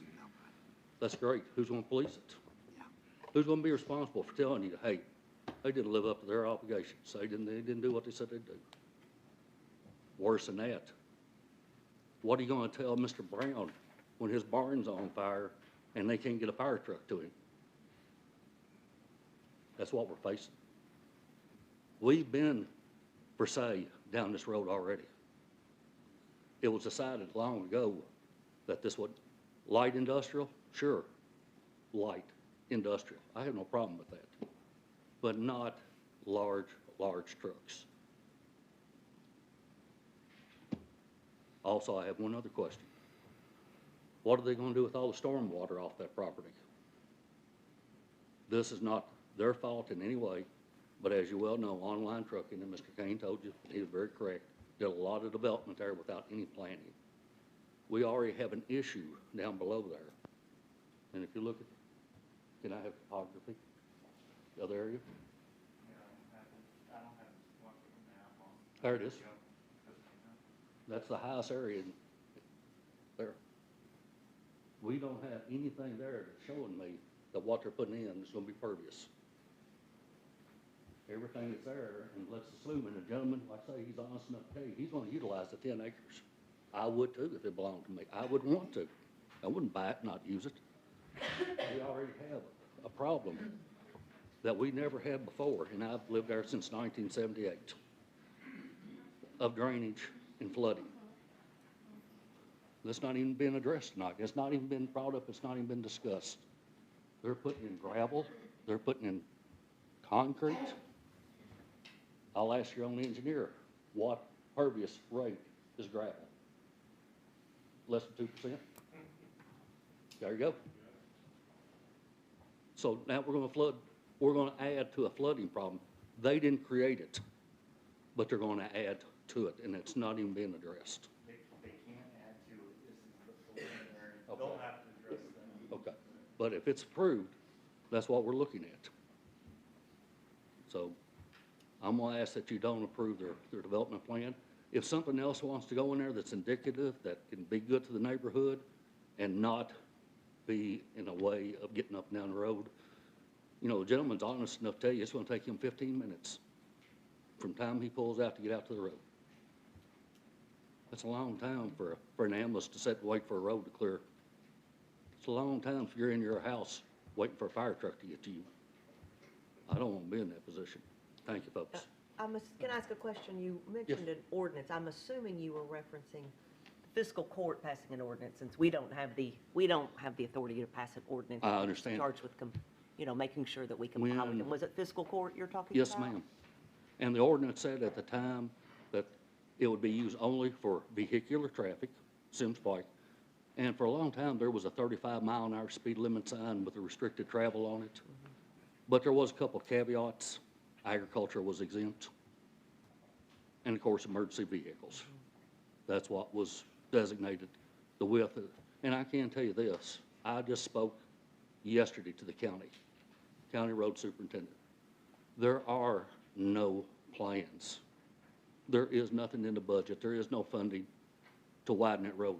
Yes, the gentleman can widen it where he's at, but as he said, he's only got 300 feet out of 3/8 of a mile.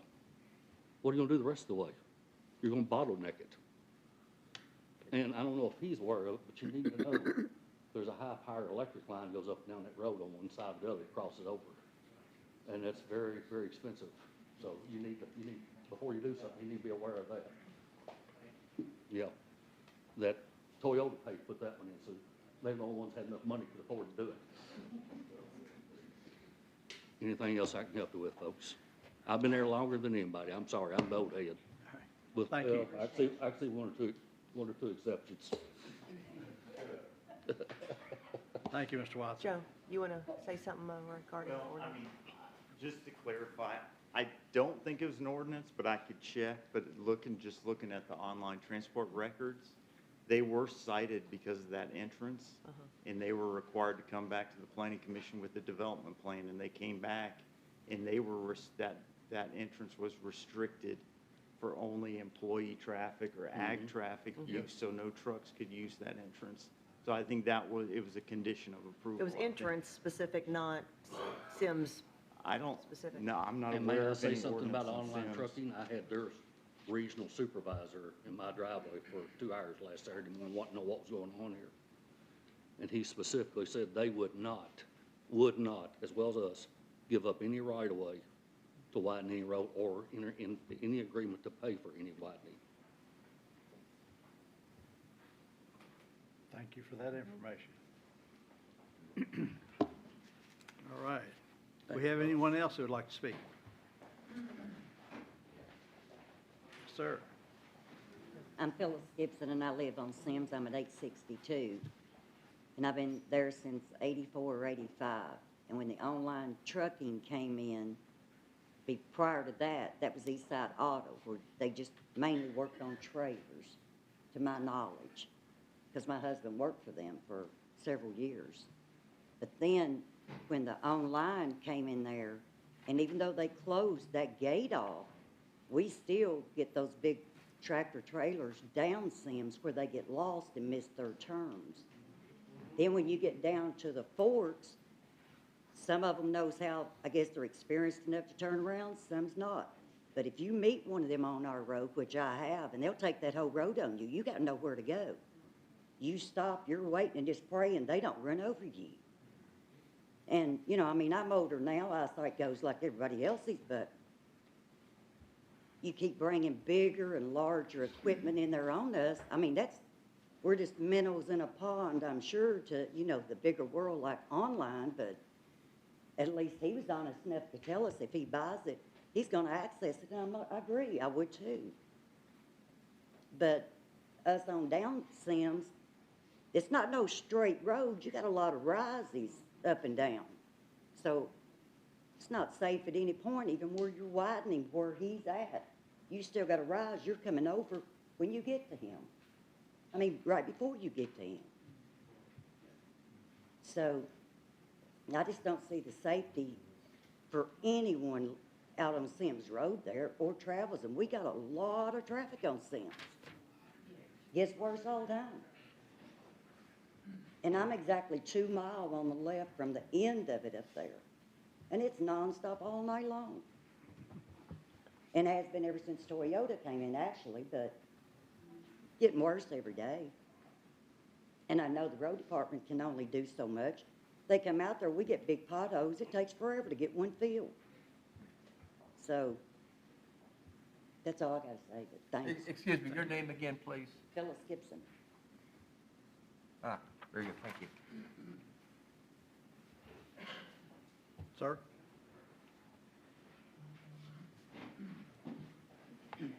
Jay Pike Master, 237 Sims Pike. I guess I'm directly across from this development. If you could pull up the aerial picture. Yep. That's me right there. Okay. There. So I guess the first question I have, I missed out on the development in October and November where they got the zone change because it used to be that the urban service boundary run right behind online trucking and used to be Johnny Arthur's Eastside Trucking, and that nothing outside the urban service boundary was gonna be developed in the first place. So I guess I missed that. I don't know when they moved that line, but I guess that, we can't talk about that. But the next thing I was gonna say, online has entrances on the old Delaware, don't have to use them. So if you're looking to them to develop or to widen all the Sims down through here, I don't think that's gonna happen because they don't have a reason to. They've got an entrance over here. So, like you said, in that entrance right here, supposed to be restricted. It had a piece of pipe across the gate, supposed to keep the big trucks from coming in and out. That was gone within 2 weeks. Trucks coming in and out there all the time. But they're not using this down here. So online trucking trucks are using that? Oh, yeah. Just the truck. They don't try to get trailers in and out of it. Just bobtail. Okay. Yeah, but they're using this gate right here all the time. And so like I said, I guess the point I want to make, this gentleman here, he's gonna widen his part. Online on all this, they have no incentives to widen. Nope. So like I said, you could widen to 50 foot. Wouldn't matter, you got 16 to 18 foot all down through here. Narrow culverts, whatever. Online's not gonna widen that. Thank you, Mr. Wrightmaster. Appreciate it. Anyone else care to speak? Good afternoon to everybody. I'm Sharon Pennington, and I live on Sims. I live at 547 Sims Pike. We are transplants from Eastern Kentucky, and we've been here since 1997. We bought a farm on Sims, and we love it on Sims. So what my issue is here, we've had children grow up on Sims, riding the bus, absolutely. They're grown adults. But the issue is these large trucks. We have sat in our yard at our pool and seen these semi-trucks come up Sims because they are lost, and then in a few minutes later, you'll see them backing off Sims. They haven't turned around. They have nowhere to turn around on Sims. Sims is so narrow. It is just passable for 2 vehicles, and sometimes you have to get on that little bit of 6 inches that the county's already put there to try to avoid hitting this other large vehicle, a truck with mirrors that's expanded, so you don't get hit. As other residents have said here, Sim is up and down. It is not straight, and where this gentleman is wanting to put that business is on that knoll.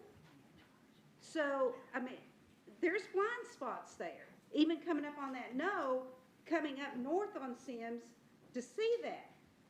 Many of times I've been pulling out on Sims, and right at the beginning of the Cherry Blossom, where online trucking is pulling out off of Odell Plain, they have had to stop because they don't stop. They don't see that traffic coming from Sims, headed down Sims on south. So if we get another large company in there, which I know is business for Georgetown, absolutely, it is going to affect all those neighbors on Sims, including myself, including the safety of what's going to happen to all those residents. One gentleman's already said, the residents on Sim are more mature adults now. They have lived there a long time. They've invested in their property. What is it going to do to our property if we decided to sell and you see all that another business coming in? You sell 10 acres there, what's going to happen to, I think that other track's like 60-some acres? Is that going to be developed into residential, or is it going to stay ag? Is it going to be industrial? So if this gentleman buys that property, is he going to have access for maybe another company to come on the other side? Are we going to have another entrance coming there? I mean, there is so many don't do's to this project. And the biggest thing is the safety of the residents that's living there. And if this road has to be widened from the center line 12 feet over, and this gentleman is agreeing, well, you know, I could do that. What about the 12 feet to the other side? The road has to be 24 feet? If you get a truck in there with a trailer, with a crane on the back of it, that crane is larger than that trailer. It's hanging over that trailer. I've seen them on the roads, and I think everybody would agree, you're not just going to have a truck with a straight line with 8 foot, with a crane on the back of it. So my legitimate response to this is, please think about this before you agree on approving this plan for the safety of the Sims people, the residents that live on Sims. And especially Mr. Fightmaster, which is, it's right at his front door, literally at his front door. And those other residents before Mr. Williams, before you ever get to my residence, and I live 1.2 miles on Sims. So, again, the safety of the residents is what you need to consider. Why isn't this business looking at the industrial park? There are plenty of other areas that has been allocated to put businesses here in Georgetown, and they're choosing to put it on a state road that's going to interrupt all the safety of those residents on Sims. I don't know if the benefit for the company, the D Crane company, is saying that maybe the land's cheaper and I get it there. Maybe he could be an asset to online trucking. I don't know. But again, there has been property purchased here in Scott County for industrial use for buildings, for companies. To put it out on a rural road is an absolutely, you're gonna have an absolutely nightmare. If my house catches on fire and there's a truck there that's got it blocked, there's gonna be an issue. We've got residents, mature residents that have frequent Georgetown services that come to their home because they're medically ill. If they're blocked, it could cost a life. If you go to the end of Sims, the train's got the line blocked right there at the end of Sims. You got it on the other end of Sims block. There is no access on Sims. There's been so many residents that have moved in on Sims and have actually created residence on Sims. It is mind-boggling over the years that I've lived here. Total traffic. You've got people going to work at 5 a.m. in the morning. And, you know, if his trucks have to get out at 5 a.m., are we going to make people late for work? Are we going to have to sit there? I go to work, I have to be at work at 5 a.m. in the morning. You know, how am I going to explain that? I'm going to have to burn my PTO time? Nevertheless, I totally disagree by putting another business on Sims. Online trucking, I noticed that picture that is up there. All that green area coming off Old Yellow Plain is not green. It's all gravel. All that whole area where you see on that is an old picture. That is not the correct, accurate picture of what online trucking looks like. It is all gravel. So, again, we're going to put another gravel area right adjacent to that gravel area that we're going to be looking at every time we pass it to go to our residents. Would you want that in your back door? I don't want it in my back door. So please think about what you're doing here if you vote on this. Listen to your residents that live on Sims, and we pay taxes just like anybody else. And that road is so narrow, even if it gets widened up to that area right there, that is just wrong. It cannot accommodate a semi-truck with a crane on the back of it. And the first fatality that you have on Sims, based on another business coming in there, and that road is not accommodating what it should be accommodating, will not be pretty. So again, please think about your judgment when you actually want to approve or deny this plan. But I would seriously say, in my own opinion, with my own experience living on Sims, what I've seen happen on Sims, please do not let this happen. That's all I have to say. Thank you, Sharon, appreciate it.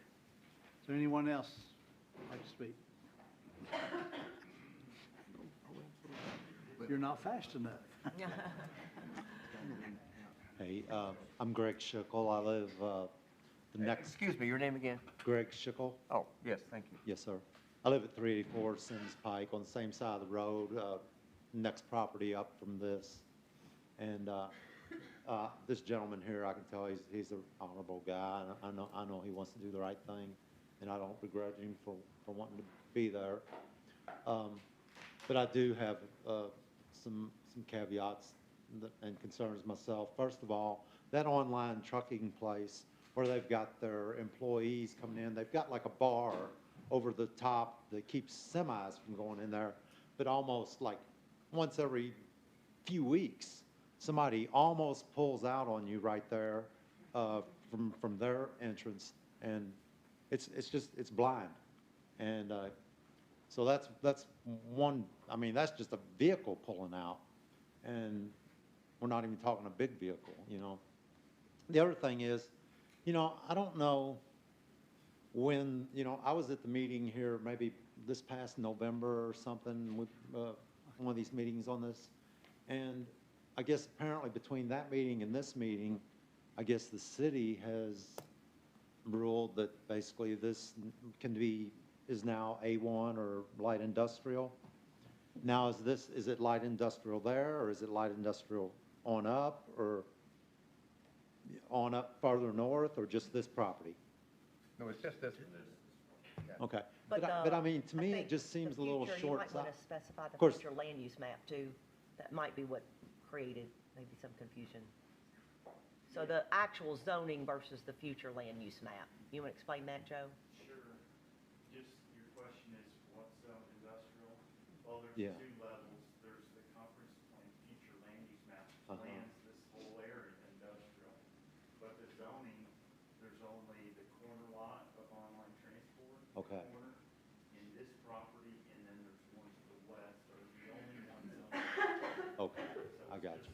Really north is just this line. So the To me, it future just- land use to me, map it is just- one I mean, I know, consideration. I mean, this is done past, but to me, it seems like it's a little short-sighted for the city to look at this and say, so you've got a railway that runs north-south, and you've got Triport Road, and you've got, Ison, and this company was talking about Worldwide, this trucking company. So basically, you've got from the railroad, west of Sims Pike, 275, that's already kind of pretty much all industrial. And then you've got good people that live on Sims Pike, that's all been rural and agricultural. And why are we thinking about, moving industrial over there? It just seems like the obvious line of delineation would be just kind of keep everything west of the rail line there, in between there and 75, instead of encroaching on us good folks. I don't know, but that's all I gotta say. But I'm against it. I don't know what to say. I know last meeting I was here, there was a couple people that were against it too, and I think one or maybe you. It was a couple, one or two was absent, but I know it's hard to fight City Hall, but I would just ask that y'all would give this some very thoughtful consideration if you lived on Sims Pike and you had to endure this, this. Plus, and beyond this, I think property value. I've got a nice place. I love my place. I want to stay there. I'm doing a big project on my house right now, improving it, and I want to stay there. I love my place. I love that area, but I want to keep it more rural, and I just don't want to see industrial. Next thing, that's it. Thanks. Thank you. Thank you. Appreciate it. Yes, sir. I didn't sign in. I guess we got room for one more. All right. Do you swear or affirm the statement you're about to make to be the truth to the best of your knowledge and belief?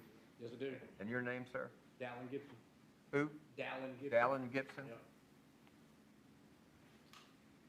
This is my mom. That's my neighbor right beside me. I've lived on this road since I was 5 years old. I'm 43 now. I have a 14-year-old daughter. I have a 3-year-old or 5-year-old daughter. For long, she's gonna be driving. 2020, I was in a bad wreck on this road. Like I said, it goes up and down. Popped over a hill. Guy was in the middle of the road. Wasn't even in the middle of the road. He was just turning around. Bad accident. Wasn't his fault, my fault. I was on a motorcycle with my wife. I got ran over, put in the hospital, and drove to her in a coma. My wife got messed up. We both got metal rods. Got my whole face reconstructed. That truck had nowhere to go. I had nowhere to go, and I was on a motorcycle. If he gets on top of that hill and someone pops over, you can't stop. When you pass the farmers on these roads, you got nowhere to go. I'm in a diesel truck, and me and other people pass through the diesel truck. You gotta watch it. You'll hit mirrors and everything. There ain't no room on this road, and why would you let someone come here when you got the industrial park on 62? That's what it's made for businesses like this. We got kids and everything on this road. It ain't big enough for something like that. I just think if you do it, you're making a mistake, because if something happens to my daughter because one of these big trucks, and we all know, like you said, accidents happen. And it just sucks when you do something like this, considering you got better places for it than this. Small business, fine. Big trucks like that, it ain't worth it, because you go the other end of the road, you got the railroad tracks. And half the time you go that way, there's always a train blocking that road. Half the times in semis are always, they can't turn around, it blocks the road. So there's better places for this business than Sims Road. That's all I got to say. Thank you much. Is there anyone else that would like to speak? Yes, sir. I live on 1791 Rogers Gap Road. I lived there for about 10 years. I have recreational vehicles. I have dual diesel trucks, stuff like that. And just like what he said, my dually truck, I can't get by, there's another dually truck without putting my truck in a ditch.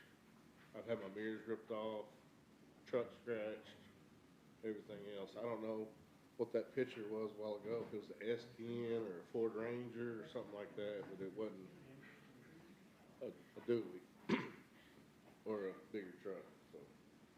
And like he said, I have a son that's getting ready to start driving. We had the problems before with the garbage company.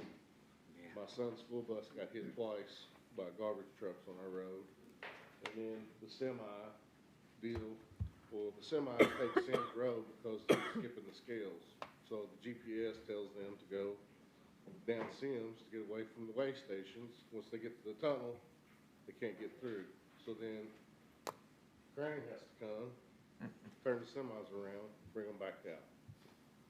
Once you meet a semi on our road, there's no way. You're waiting there until somebody comes with a crane to turn the truck around, or they're backing all the way down Sims Road, which is 5-6 miles. That's all I have to say. Thank you much. We have anyone else? Mr. Moore. Yeah, my name is Ed Moore, and I actually own the property at 224 Sims Road. And first off, I want to commend you all, because you all have done with comprehensive plan. You've tried, some of the people say, well, why are we spreading industrial out? We're not, or you all are not. We're trying to keep it in one spot. Industry roads over there, it's industrial behind. You all put a limit where you want the industry property to go, and that's the people that live on the right side of the road, their property is in the comprehensive plan as well as mine. I've heard a lot of things about, you know, the cranes driving in and out. We heard the gentleman with the company say, you know, sometimes they may leave in the morning and be gone for a week. You know, I used to build houses. I've had cranes come down that road to set trusses on houses. So cranes have always used every road in Scott County. You know, my dealings with the drivers in those cranes, not with his drivers, because I haven't dealt with those, but all the other ones, there are some of the very most courteous drivers you can see. They know they have a large vehicle. They're going to one point, and as soon as they get done, they're leaving. And they're not trying to take up the whole road. This road is I've heard anything from 16 feet up, but the whole road from where D Crane is going to be to Cherry Blossom is all 20 feet plus wide. I've measured it myself, so don't tell me it's not. So one reason this gentleman wants here, he's been in this town for 6 years. The last place he had his crane company, he rented the property at, we all know, Giles Farm Equipment. Well, what's that now? Hospital, office buildings, and a grocery store. You know, he wants to stay and be a member of our community. And I just think we need to approve this. We're going by what you all set forward as far as the comprehensive plan. It's already been zoned. It's annexed into the city. You know, heard a whole lot about online trucking. But this is not about online trucking. I mean, that's for you all to deal with later on or whatever. But I also know I've heard that online trucking would not widen the road. Well, the owner of online trucking told me he would, if he could, because he tried to buy the same piece of property before the crane company bought it. So I just ask that you approve this plan and welcome a new neighbor into our community. What other property do you own on Sims? Do you own adjacent, would you still own adjacent? I own, that farm is 63.5 acres. Okay. And Greg, where'd he go? I used to own his property. I sold it to him, which is on 384 Sims Road. So I've been a lifelong resident. I've lived on Sims Road since the mid-60s. Right. You would still own adjacent property, I guess is what my question Yes, is. I own. With road frontage? I own another 53.5 acres next to this site. Okay. With road frontage to Sims? Yes, ma'am. Okay. Road frontage all the way down. And it is in the comprehensive plan, and, you know, We're just trying to stay within the comprehensive plan of what you all set forward, and, you know, I ask that you all approve this. So where the site is there, Mr. Moore, on north of there is, how much of that is zoned industrial in the comprehensive None of it's plan? zoned industrial, only in the red is zoned industrial. But the rest of this, all the way as far as you can see to the top, Uh-huh. is in the comprehensive plan. As industrial for future land use. On both sides of the road. It's all, if you took, imagine right at the top of the picture, Uh-huh. this last driveway on the right-hand side is at the top of the little hill there, and it goes down to maybe 50 feet past where the picture is, and the comprehensive plan goes all the way across. It includes everything you see there. So this is in your all's comprehensive plan. You know, we got industry on one side, we got industry on the back, and, you know, that's where the city fathers, county fathers, and everybody involved wants the industrial to go, so we're just trying. We've got a good man here, wants to move a company in here, serve our community as best he can, and I think y'all should approve it. Understanding that you would have a significant chunk of the road frontage there, and understanding that for industrial to actually be located there, there are obviously concerns related to the widening of the road, not just in front of their site, but the remainder of what you'd have the frontage of. Would you be willing to do anything relative to the width of the road? I mean, that's probably for another discussion, but, you know, right off the top of my head, I would probably give the land for the easement for the road if, you know, the county come in there and widen it.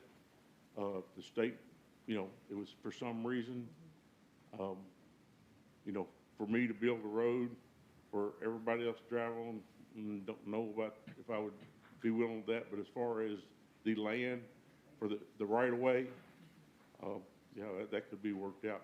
If somebody, state or county, would be willing to widen the road. I do know Online Trucking has said the same thing. They want the road widened. The people on the other side, on the right side of the road, I can't speak for them. So I don't know how that would go, you know, to widen, if we went for the center line, because all the deeds on that property go center line of the road. So, any other questions? Talking about that road being so narrow, so much traffic on it, what about when they get ready to get on Cherry Blossom? What's the wait up there? How many? It's relatively wide up there. For the last,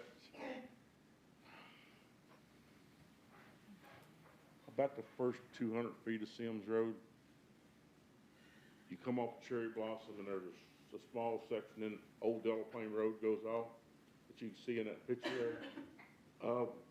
And then a short distance, probably 100 feet past Old Delaplane Road, that section of the road is probably in the upper 20s in width, because they made that wider when they, you know, did Cherry Blossom.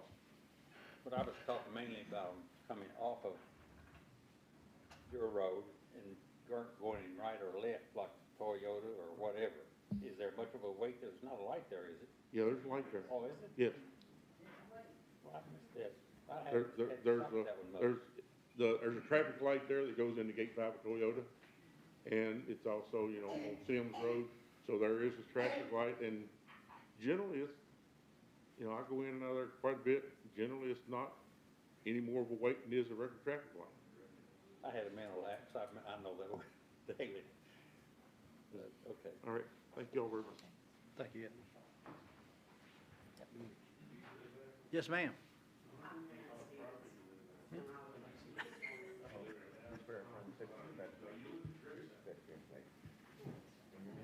Later, L-A-I-R-D, Stevens. Very good talking about it. Tractor trailers blocking the road up. You know what to get in. Good evening, all. I am not directly affected by this at this time. However, I used to live on Rogers Gap. And I lived there back in the late 80s. And I watched a lot of the changes happening. I know a lot of the people here, several of the council members. I know a lot of the folks here. And not only are the people on Sims Road affected by what you're talking about here, every single person on down at the end of Sims, you go to the left, there's the railroad tracks. You go to the right, you go all the way down to Turkey Put. All of those farms, all of those people are affected by what happens up here. There are so many people that work at Toyota that live on down that road. Correct me if I'm wrong, but they call Sims Pike and Rogers Gap the Indy 500. Correct? Yes. Because nobody goes the speed limit on those roads. It used to be 35. Back when I lived there, it was a nice, quiet, easygoing road, but it's not that way anymore. And you have more kids driving from back down that way, and most kids have their phones in their hot little hands. They're not paying attention. First time one of those big trucks is stuck in the road or pulling out, a kid pops that hill, slams into that truck, and you've got a dead kid on your hands. Do y'all want to live with a dead kid on your hands? I don't think so. Now, they are safe drivers, I agree. They are conscientious, I agree. He said, accidents happen. Do you want to pay for lives of kids and adults and elderly that don't see as well coming up and down that road? I sure wouldn't. Additionally, they talked about the edges of the road. There's a nice little ditch on each side. Maybe once every, 4 or 5 years, they come down through there and dig out the ditch. If you're lucky. If you're lucky. Then you have all the weeds that grow down the road. They don't make it down there to clear it out that much. A lot of the times, the weeds and the trees grow across the road, further inhibiting the vision, field of vision. That spot, by that picture with the truck sitting on it, is at the crest of a hill. I've driven that road before. I remember one time, long back when, I forgot my work boots at the house. And I had to drive from Toyota back down there to get those boots. And I guarantee you I wasn't driving the speed limit that night because I wasn't going to be late to work. That was a stupid move on my part. I was a lot younger and a lot dumber then. I would hope that you keep the business where it needs to be and the business part. The one thing that Mr. Moore didn't say is how much he's going to benefit from this personally. If I had land, I'd want to sell it too. But if you sell it to somebody that's going to possibly be there to cause problems with the rest of the area. How many of you, councilmen, have been on that road? 1, 2, 3, okay. How frequently do you go on that road? You're right. So it's, how long ago was the last time you were there? A few months. 3 days. Yeah. So, I mean, there are some that go down it regularly, but most folks don't. I guarantee you would, if you just pulled in asked permission to pull in and sit and watch the traffic going up and down that road, you would be amazed. I'm sure they haven't put a traffic counter down there to find out. There's a lot more at stake than the 15 minutes he's talking about. And I care about a lot of these people in this room that I've known most of my time since I've been in Georgetown. Say no. Thank you. Is there anyone else that would like to speak? Yes, ma'am.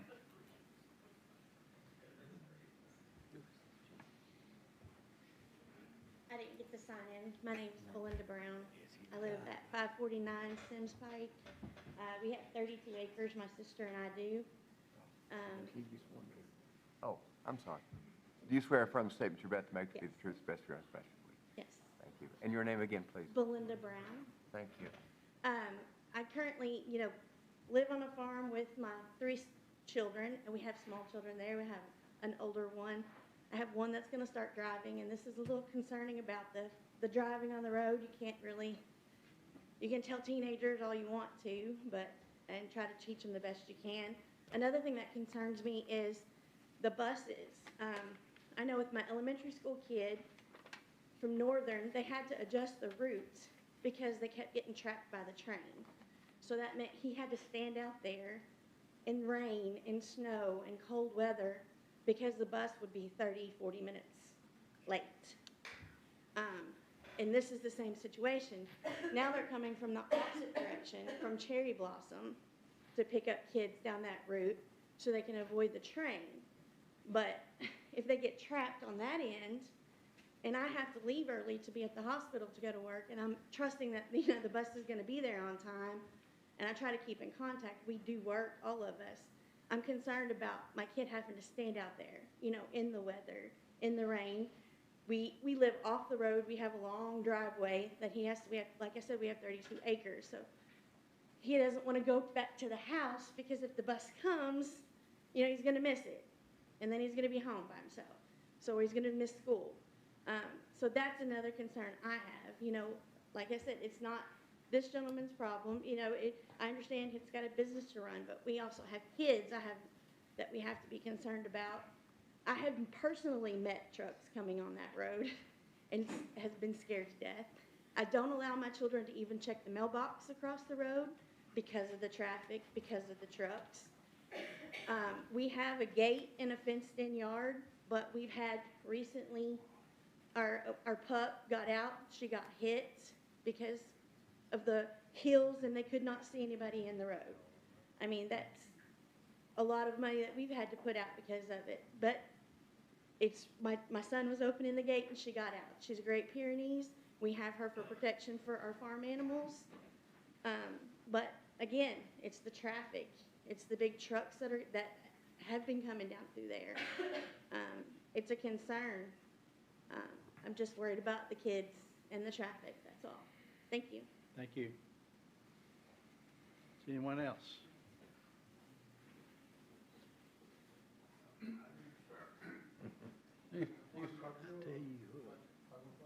Oh, you already signed in. Yeah. But you swear or affirm what you're about to say, the truth, the best information, please? Thank you, sir.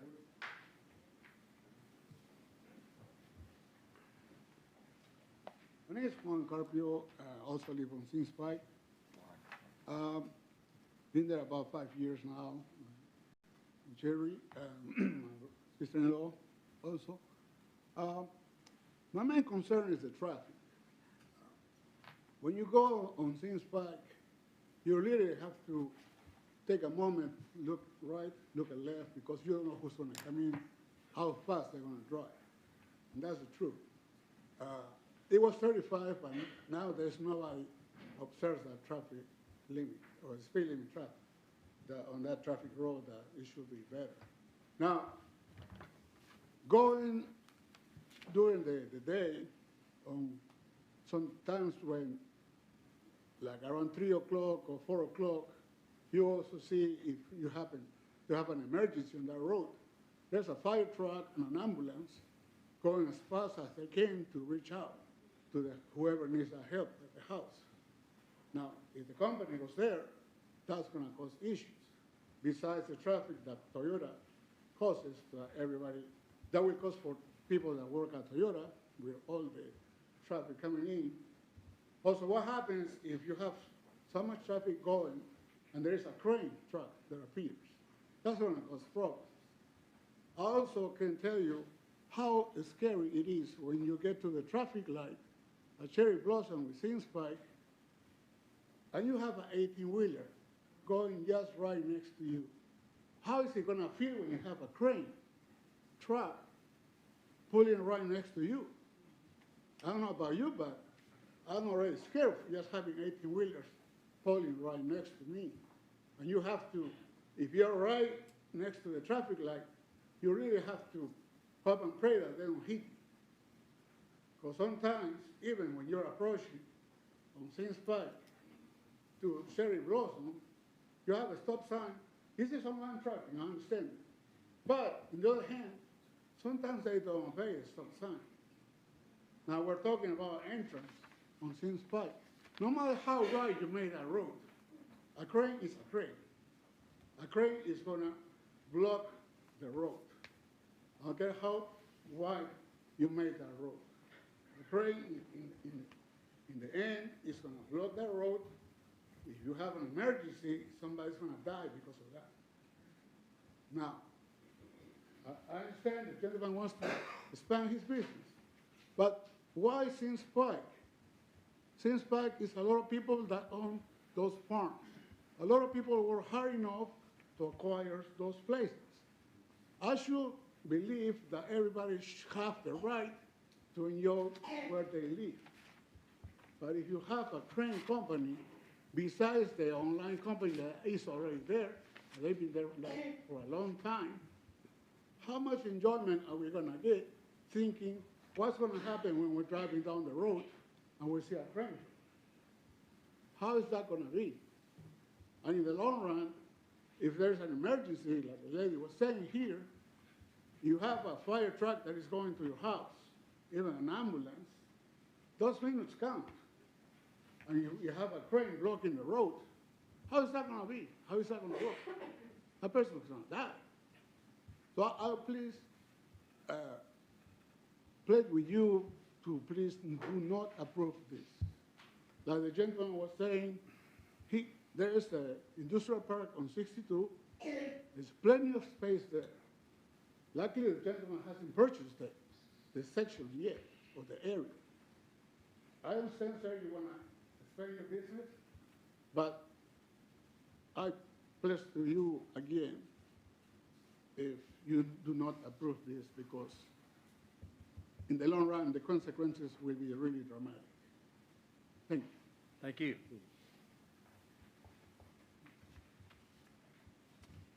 Is there anyone else? Yes, sir.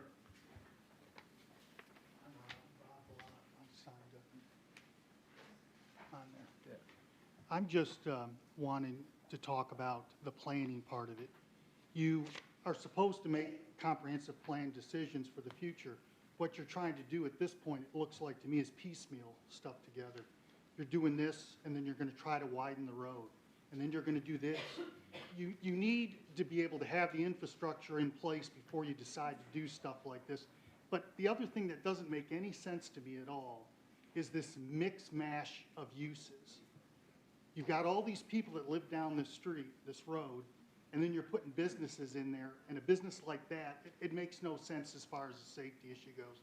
And my other big concern is, no one talks about that intersection where the light is. Yeah, there's a light there, but then there's the two side roads where trucks come in and they don't always stop. It's just very, very dangerous, and the traffic volume's unbelievable. Thank you. Is there anyone else that has anything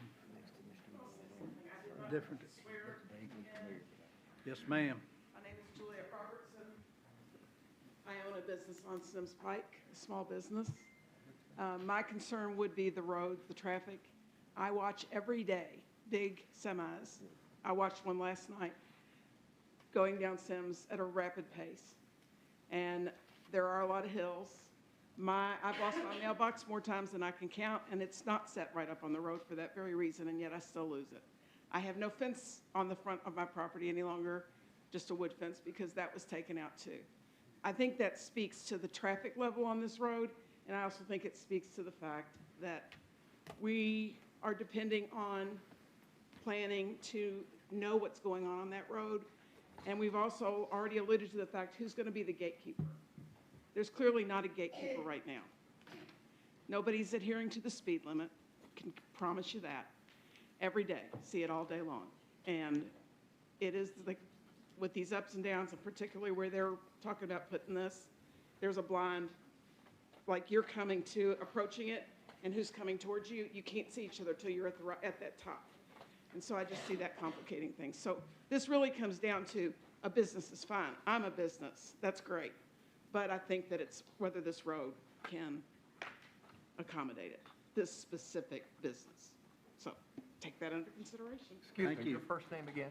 Julia. Okay, and did you swear in earlier? I swear. Excellent, thank you.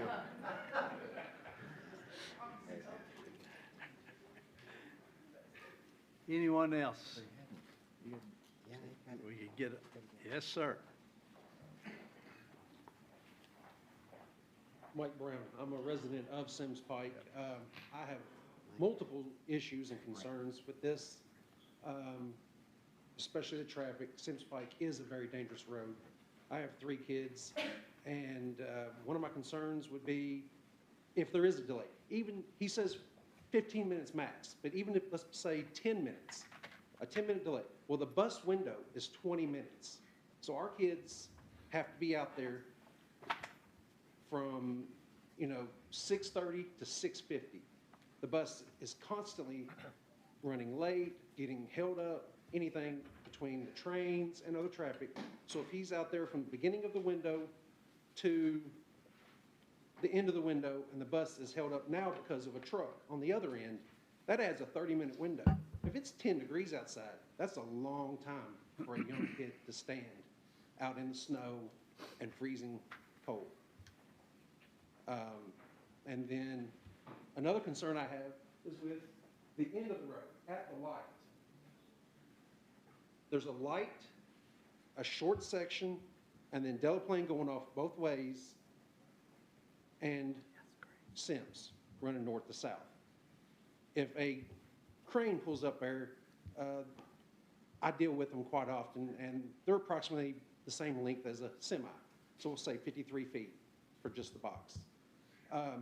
If that is, I'm guessing probably about 40 feet from the line for the light to where Delaplane, the stop sign is on Delaplane. That's another 13 feet hanging out back there blocking the road from both directions of Delaplane. Now you've got 13 feet sticking back, and then any other vehicles that pull up, and then you've got semis coming from online, and they run that stop sign constantly. At that light, it is extremely dangerous. We have almost been hit, probably about monthly, we almost get hit at that light from trucks either running the stop sign or swinging wide coming from Cherry Blossom from the east, or cutting it tight coming from the interstate coming from the west. It's just extremely dangerous right there with all the trucks coming in and out of there. You add another set of trucks coming from the other direction, that traffic is going to be horrible. And there's wrecks there probably once a month at least already. And you start adding, say a truck is sitting there and another truck turns and another one doesn't see it. Now you've got 2 large vehicles blocking that entire intersection. If you got a train, which happens all the time, on the other end of Sims, how's an emergency vehicle going to get down our road?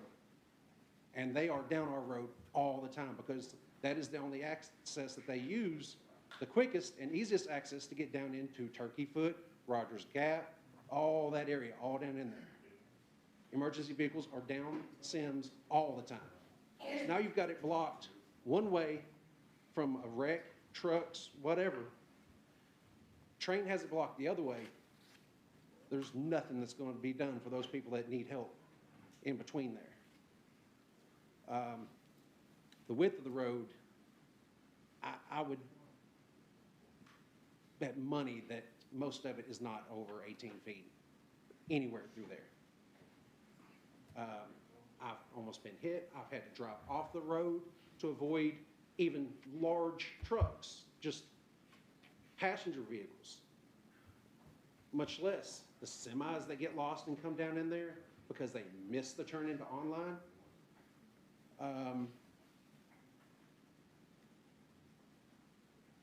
I just ask that you deny this on so many accounts. Okay. Thank you, Mr. Brown. Thank you. Is there anyone else? All right. We have heard from the staff, from the community. Any other questions from the commission?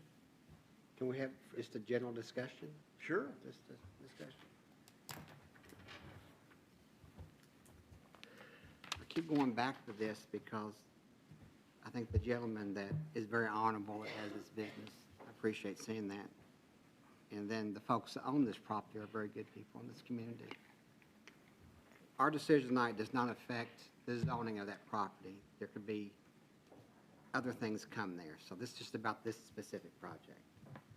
But it really bothers me, that's why I asked the question, on one of the conditions of approval was on number 4, about the school buses.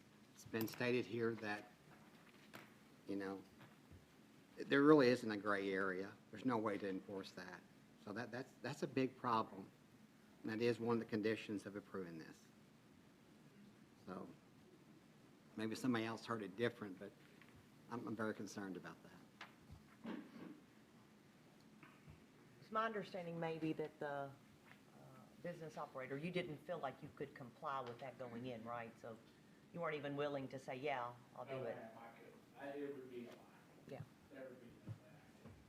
They're just too, I mean, it's a hot time of the day, Mhm. you know. Yeah. Understand. Any other discussion? Have a question? I just have one comment. Thank you. The train company is at the top of the hill. We've already heard planning and zoning and everybody else say the distance from Cherry Blossom. When his truck gets ready, this crane gets ready to exit that property, he's gonna be able to see probably over halfway to Cherry Blossom. He's got a long hill going down like this, and he can see going up like this. And all it is one little hill right there. And you can't convince me that, you know, how these cranes will block the road. I keep hearing blocking the road, blocking the road. The only time anything is if they're turning into their property, yeah, somebody's turned into their driveway and cuts across the front of it, they're technically blocking the road. So these cranes are not blocking the road, they're just traveling in their roadway. And they can see over halfway to Cherry Blossom before they pull out of the property.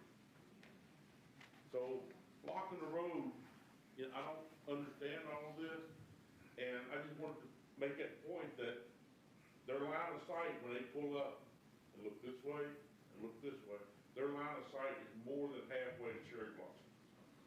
Thank you. Thank you. I asked him, do you still live on Sims? No, ma'am, I lived there from, 62 to late 90s, 97. A lot of changes since you left. So you won't be dealing with the problem. Okay, let's keep comments to the commission here. If you would like to ask a question to someone, come up to the podium, please. Let's keep it civil, please. All right, we've heard from the staff, from the community, from ourselves. I know this is kind of tangential, but I would really like for, you know, ourselves and the community at large, if one of the staff could offer a pretty good description of exactly what I-1 light industrial could entail, you know, what services, just so, you know, moving, for context now and moving forward, what may or may not go on that site as specified by the zoning. Yeah, essentially, you know, what's the upper and lower limit, if that makes any sense to you? I don't have the zoning ordinance with me, but I think kind of contractor type businesses, like, you know, business that require warehousing and storage on site, you know, contractor trucking, plumbing, electric, stuff like that. Many warehouses are allowed. I think the demand, the reason that there's demand for a site like this that doesn't have the infrastructure in place is because the business park doesn't allow heavy trucking. It doesn't allow warehousing. So these uses are all going to exit 129 because it's really the only place that there's industrial zone land that allows trucking businesses. So everybody's drawn to those areas. There's no real industrial land left in Georgetown. So city's gonna have to invest in infrastructure, or, you know, these uses are gonna have to go in incrementally. But, I mean, light industrial generally is those non-retail, commercial type uses that require warehousing or outdoor storage, or, you know, light manufacturing, you know, that type of thing. I don't have a whole list. Our actual light industrial district is pretty light on details, so basically anything that's non-retail type commercial warehousing, manufacturing, mini warehouses and things like that, so. Assembly is another thing I think Assembly. that's listed, but things that have, you know, more pollutant types, louder noises, you know, more flashes or, you know, things, atmospheric things, that's not allowed in I-1. But all the other things you've mentioned, as well as in trucking. In fact, trucking is probably as much of that. Trucking is really the main one, Yeah. trucking and warehousing, because the business park is for, you know, like corporate headquarters, manufacturing, and just kind of those businesses that don't require outdoor storage or don't have outdoor, you know, heavy truck traffic. So more than likely, this, while whatever would be there would have some semi-traffic, it might not be as large as heavy equipment moving, like a crane. Right. Well, if you denied this, I suppose, you know, we discourage other heavy trucking type uses to go on Sims Road. It would have to be, you know, kind of more contractor supply, you know, contractor type, like maybe mini warehouses, things like that. You know, because obviously until the road's widened, I mean, why bring another, you know, why encourage another trucking business to come before the commission with the development plan? And then just again, for context and precedence, so this property and any others that parcel off and change potentially to this zoning, this site included, this application aside, every business that would choose to go in there is subject to this same process. So in theory, say if this didn't come in, these folks, whoever came after, would also have to go the same process, same notification, et cetera, correct? Correct. Anybody looking to locate on this site would have to get preliminary development plan approval. Anybody looking to go on the adjoining land zone day one would have to rezone to industrial before they, you know, that would be the first step. Are there any business types or anything at all that could buy said property or lease it and go in without any coming to us or other notification to the residents? If there was an ag-related business, potentially, that had no, you know, The landscaping, retail component. the landscaping company we heard earlier tonight.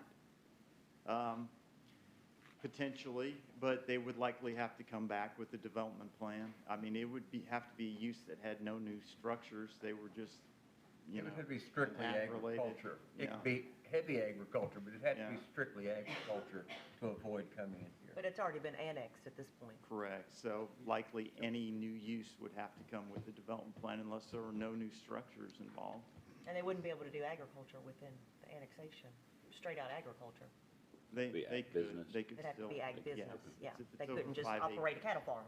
Is there any other zone for him that he can use, like, to run his business on, other than I-1? No.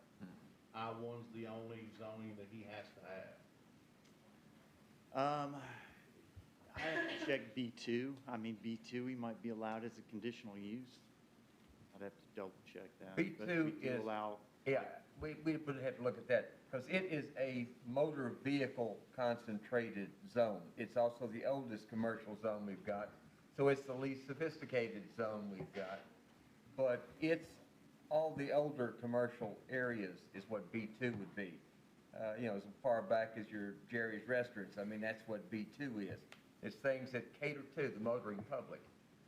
Whether or not, I wouldn't think so, but we could read through that and see, but I wouldn't think that B2 would work on this kind of business.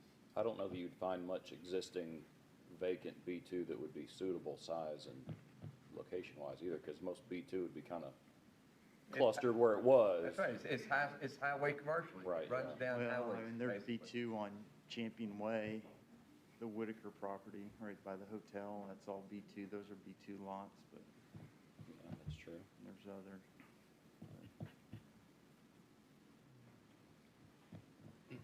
Any other questions for Joe? All right, we are at that point that commissioners need to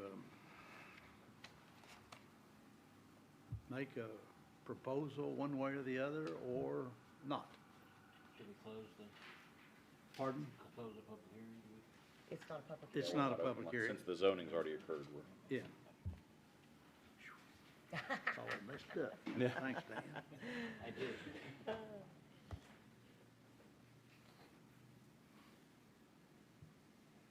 All right, is there no motion? So I guess Well, Mr. we make no Perkins? motion, then it just dies, right? We make a motion to approve or Well- deny. I'll make a motion to deny the request based on the conditions of approval set out by the planning folks that we have here, unable to reach item 4. And it does not take away from the owner's rights for this property to have someone else come in the zoning they already have to use it for another use. It's just this particular project. Correct. So, So we have a motion by Mr. Jesse to deny this particular project. I second that. Mr. Green?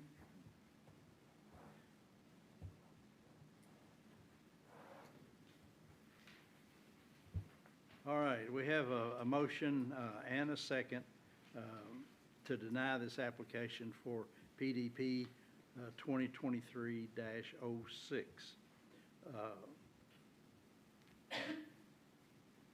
Mr. Jesse? Yay or nay? denied, no. Okay. No. A yay Which is, is a a yay. Which is yay a will be yay, in favor, yeah. just so everybody's clear. If you vote yes, you're denying Opposite it, day. okay? All right. Seems like it's the opposite. Okay, Mr. Green? Yes. All right. Ms. Singer? Yes. Mr. Shirley? Yes. All right. Mr. Vest? No. Okay. Mr. Stone? Yes. And Mr. Garrett? No. All right. And Mr. Smith? Yes. All right. And so we have 1, 2, 3, 4, 5, 6 yes, which is to deny it, and 2 no. What does the chair vote? And the chair will vote yes also. But you didn't need my vote. We just want to get you on record. Yeah. All right.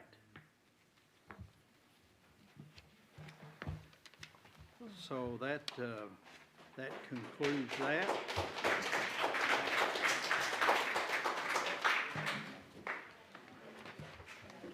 In other business, we've got the Yeah, I mean, I get text it. amendment for the I see RV both sides. campground, which was continued. And then we need to elect officers. Well, And and, approve we just went the through this discussion. 23, 24 Shrinking the urban budget. service boundary and all that. We'll give everybody a chance to move in.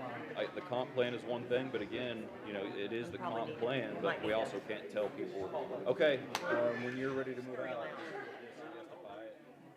And have them close the door. I got big issues with what's going on with online, because I think that the precedence of online transport being there, I think influenced the rezoning of this property. And for some reason or another, we didn't have near as much community involvement with rezoning. And honestly, people think it's a good product, I get it, but, there's, sometimes you don't put, you don't put ice cream in you are, some things just don't make sense. Thanks for being here. Yeah. Thank you, Miss Sharon. I can't believe I've seen you twice in a week, right? I just saw you last week. Was it Kroger? No, Kohl's. No. Kohl's, yeah. You was buying, you was buying clothes, you wasn't buying food. Sending business away, so. Hey, Sharon. Help us scurry everybody else so we can have it. Yeah, well, I don't know. Help us I guess scurry out. somebody has to, Shut the door again, behind us so develop we can a have the rest of the meeting. I mean, you're welcome to stay, but we're trying to get everybody. So thank you all again. Absolutely. It's good to see you. I'm sorry you gotta be there at 5 in the morning. You go home, go to bed. Yeah, that seems like a really good place, right? All right, we have election of officers and approval of the 23-24 budget. What, Joe? I have an eye infection, or actually I have a lesion on my pupil. You're just that emotional Put about those the last in every 2 application. hours. An hour late. We are 25 minutes before the pizza, barrier. Y'all snuck in under it. Is that Charlie's rule too? And That was a Solsky rule. Yeah, I know and what Charlie's limit is. tip off for Vanderbilt LSU. All right, election of officers, we need a chair, a vice chair, and then 3 members of the executive committee. The vice and chair automatically on the executive committee, and then we need 3 others, but we need at least 2 city and 2 county. So I would suggest start with nominations for chair and vice chair. We'll do that, and then we'll figure out. And I go feel from like there. we just did this. Is it because Mark was rolling off? Well, no, we do it every March, so we have to do it every March. You're not, We might have- I there's think no we way did it's already been Charlie- a year. I think we did Charlie as acting. We had did, yeah. Yeah. We started to vote on it in December when Mark was going off. Yeah. And Mr. Perkins said, no, you can't do that. We do it in March. Yeah. So I just. I wish we'd done it, and got rid of it. Can we, well, But it's too late. So are we ready now? so, or could we just move, assuming, is Yes, there you a could. possibility the motion to just retain the lineup as it is? Is that Yes, the you thing? could. So moved. Basically, let me suggest, make a motion for a slate of, just to reelect who we have now, and then somebody else can move nomination cease, Oh, God. and then we can go from there. What is the lineup that we have now? Yeah, who is it? Chair, vice chair, and then you and I are both on the executive committee, as is Dewan and David And Dan. and Rick. And I'm county, Oh, you're wait a minute. city. You're He's city. city, he's county. Okay, so so we've 2 and got- 2, we got the, Well, David was on executive committee, not Dewan. Oh. Sorry But, about that. D-name. but Dewan, I mean, if we were just gonna retain the slate as is, then, we're just adding Mary Singer basically on the executive committee and adding her in as vice chair, Okay, if that's, does that work? So somebody nominate that slate, and then somebody move the nomination cease, and then if that passes, then I guess we'd take a vote, but it'd be a useless vote, because that's the only slate we got. And then we go have dinner. no, then we gotta talk about the budget. I'm gonna go have dinner. I don't need to talk about budget. But then how are we gonna pay you, Charlie, if we don't have a That's budget? just what I Yeah, was yeah, thinking. you might want to hang out, man. We can take his Say that again, line Joe, out who's of. on that committee. okay, we would have Charlie Mifflin as chair, Mary Singer vice chair, David Vest, Dan Smith, and Rhett Shirley as the other members of the exec. And then we meet the requirement of 2 county and 2 cities, so your county, Dan's county. I'm Okay, county. with that being said, is there anybody in the county that would wanna take my place? Because we're slow on the help end of my business, I may not always be able to show up. Well, that's why we got 5, Okay, I because just we wanna- don't need all of them. Okay, I just wanna make sure that it's not gonna cause a problem down the road. Yeah. I The mean, only other- I'll be glad to do it, but I can't promise you, every time I can be there, because it's like last time I was in Louisville, so. And we only need 3. Correct, we only need So did 3 you just for a name off quorum. just 4 names, and you need 5? Say the 5 names. We've got 5 names. There's 5 It is 5 names? Yeah. Okay, Yeah, David Vest, Charlie Mifflin, Mary Singer, Rhett Shirley, and Dan Smith. okay, very good. Make a motion that we accept that slate that was presented for Second. officers. I'll second it. You need a second. All in favor, say aye. Aye. Any opposition? Okay. I make a motion that we close the nomination. Sound like they just went in. Please don't, when I just railroaded said you it. do that you make Yeah. a motion to close your nomination seat. I would I make a prefer motion that. to nomination seat. All right. All right, and quickly with the budget, I sent this out and I put it in your packets. The budget basically is increasing by 48,923, which will be an increase of $24,462 requested from city and county. And that's split 50-50. We're funded 50-50 by an interlocal agreement between the city and the county. Basically, the change, the increase is due to a proposed 5% increase in salaries. Benefits are essentially a wash because, you know, we've had a decrease in our kind of health,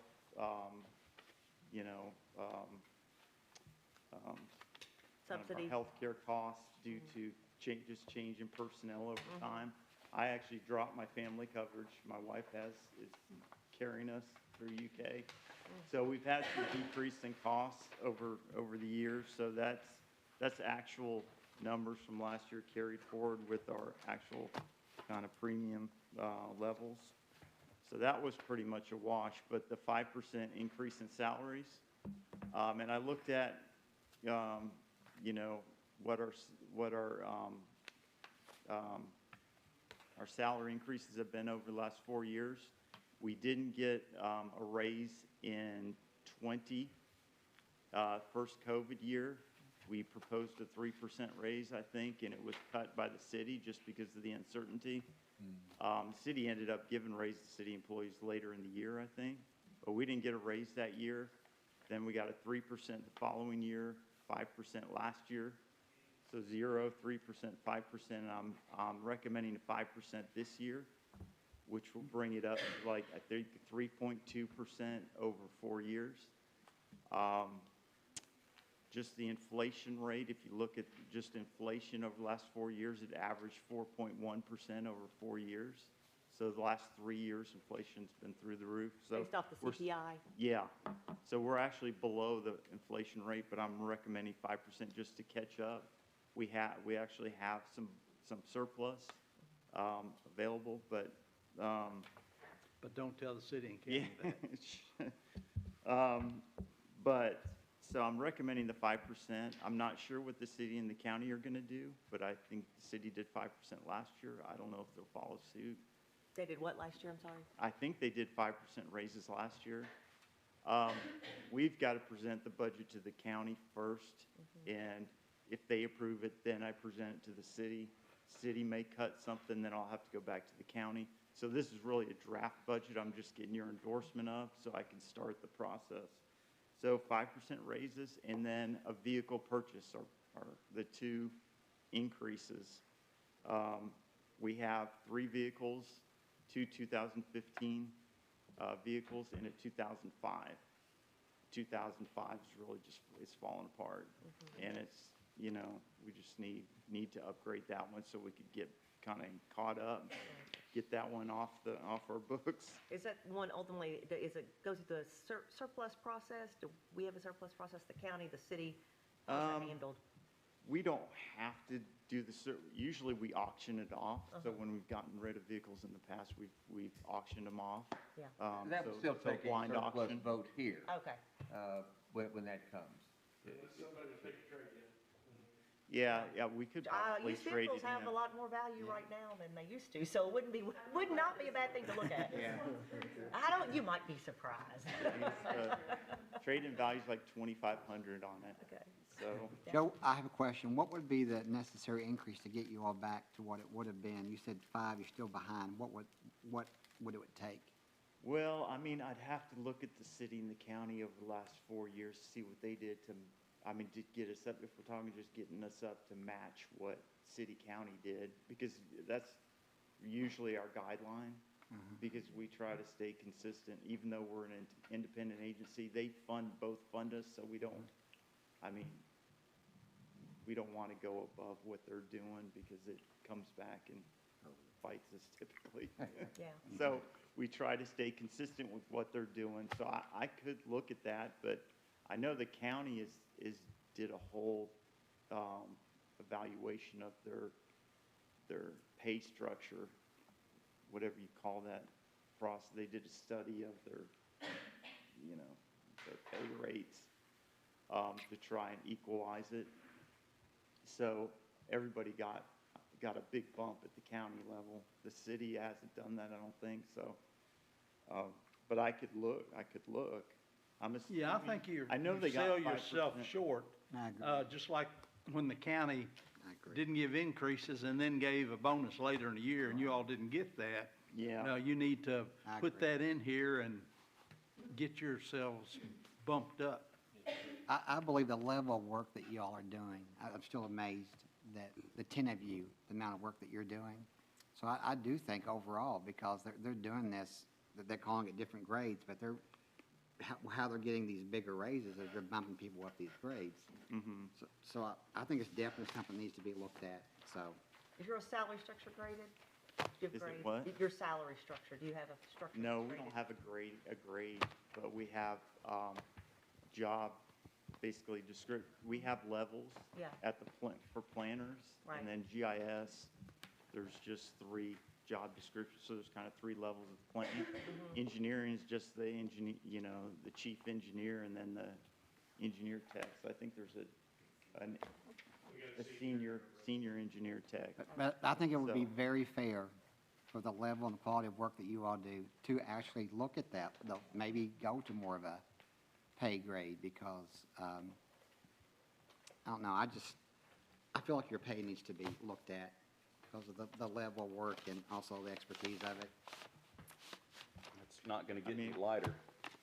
Yeah, I mean, that's gonna be it's gonna be a kind of a bigger study, bigger effort to look at that and Could I make a suggestion? standardize it. Would it be possible for Joe to take a look at that and then convene the executive committee and idea. make a little bump to what you approved tonight, and then they can go ahead? Because otherwise, that puts you a month behind, and the county does do this really early. Yeah, that's a good idea. Okay, And maybe fish a little to see if you could find out what the county is doing? okay. Yeah, Yeah, I mean, you don't want I to, can obviously, look at this city. do something that then they're going to penalize you for it, but if we could fish a little and find out what they're doing, it seems a reasonable Yeah. question. You have a good story to tell. Yeah, They're not gonna voluntarily No. give you any They never increases there, have. so, Yeah, No. so go ahead and put it in there, they can always say no. that is true, Yeah, I'd like Um, to focus on, attracting and retaining as opposed to, at some point again in the future, scrambling because we're facing losing somebody or some people of value. That, I don't love that at all. Yeah. So, the end. Okay. Well, I mean, if you're willing to just, give the endorsement of this draft budget with giving me some guidance on what you want me to Yeah. do as far as looking So at. how about a motion and second to approve the proposed budget with directive for him to do some research on that, and if it looks like an additional bump, to bring that to the executive committee for approval before sending it to the county. I'll make the motion, just as Charlie said. Mr. Smith, second? Okay, all in favor, aye? Aye. Now, one of the things Joe and I talked about at executive committee, or I guess Monday, at the planning session, is if you notice that second item there, videotaping 0 and 0, and what he told me was they took Jay and increased his salary, and so we didn't have the videotaping per se. But I said, should Jay leave or something happen, then we're left holding the bag, because now all of a sudden we've got to pay somebody to put that in there. So you really need to put that back in there. Did his salary move to county money, or how does that? No, it was a county employee that did the recording. When he retired, I assigned Jay to do that, so we could do it in-house and kind of control the quality and everything. But then I gave him a bump in salary. So then I took that item out, and it went into salaries. So it was just moved. But Charlie and I talked about what if Jay left, We have to start and paying somebody again. or if the county said, we need to use their consultant or their, IT person who would put the system in and everything. then we'd have to start paying, you know, and I wouldn't cut Jay's salary. I don't think I'd just give him something else to do. So, we talked about it, and I was gonna put that back in, but I just had already sent the packet out, so I didn't want it to be confusing, but Okay. I can, if you wanna add that to your Put that back in there recommendation. too. So Okay. at some, whatever level you feel like is, Yeah, there's 2 meetings a month, so it'd be 24 times 140, so.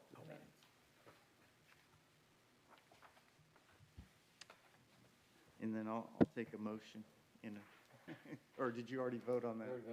Oh, you, Yeah, we voted. okay. All I right. think we Just just make need a sure it motion to shows up in the adjourn. minutes. I missed it. Motion to Right. adjourn? I'll get that down. so moved.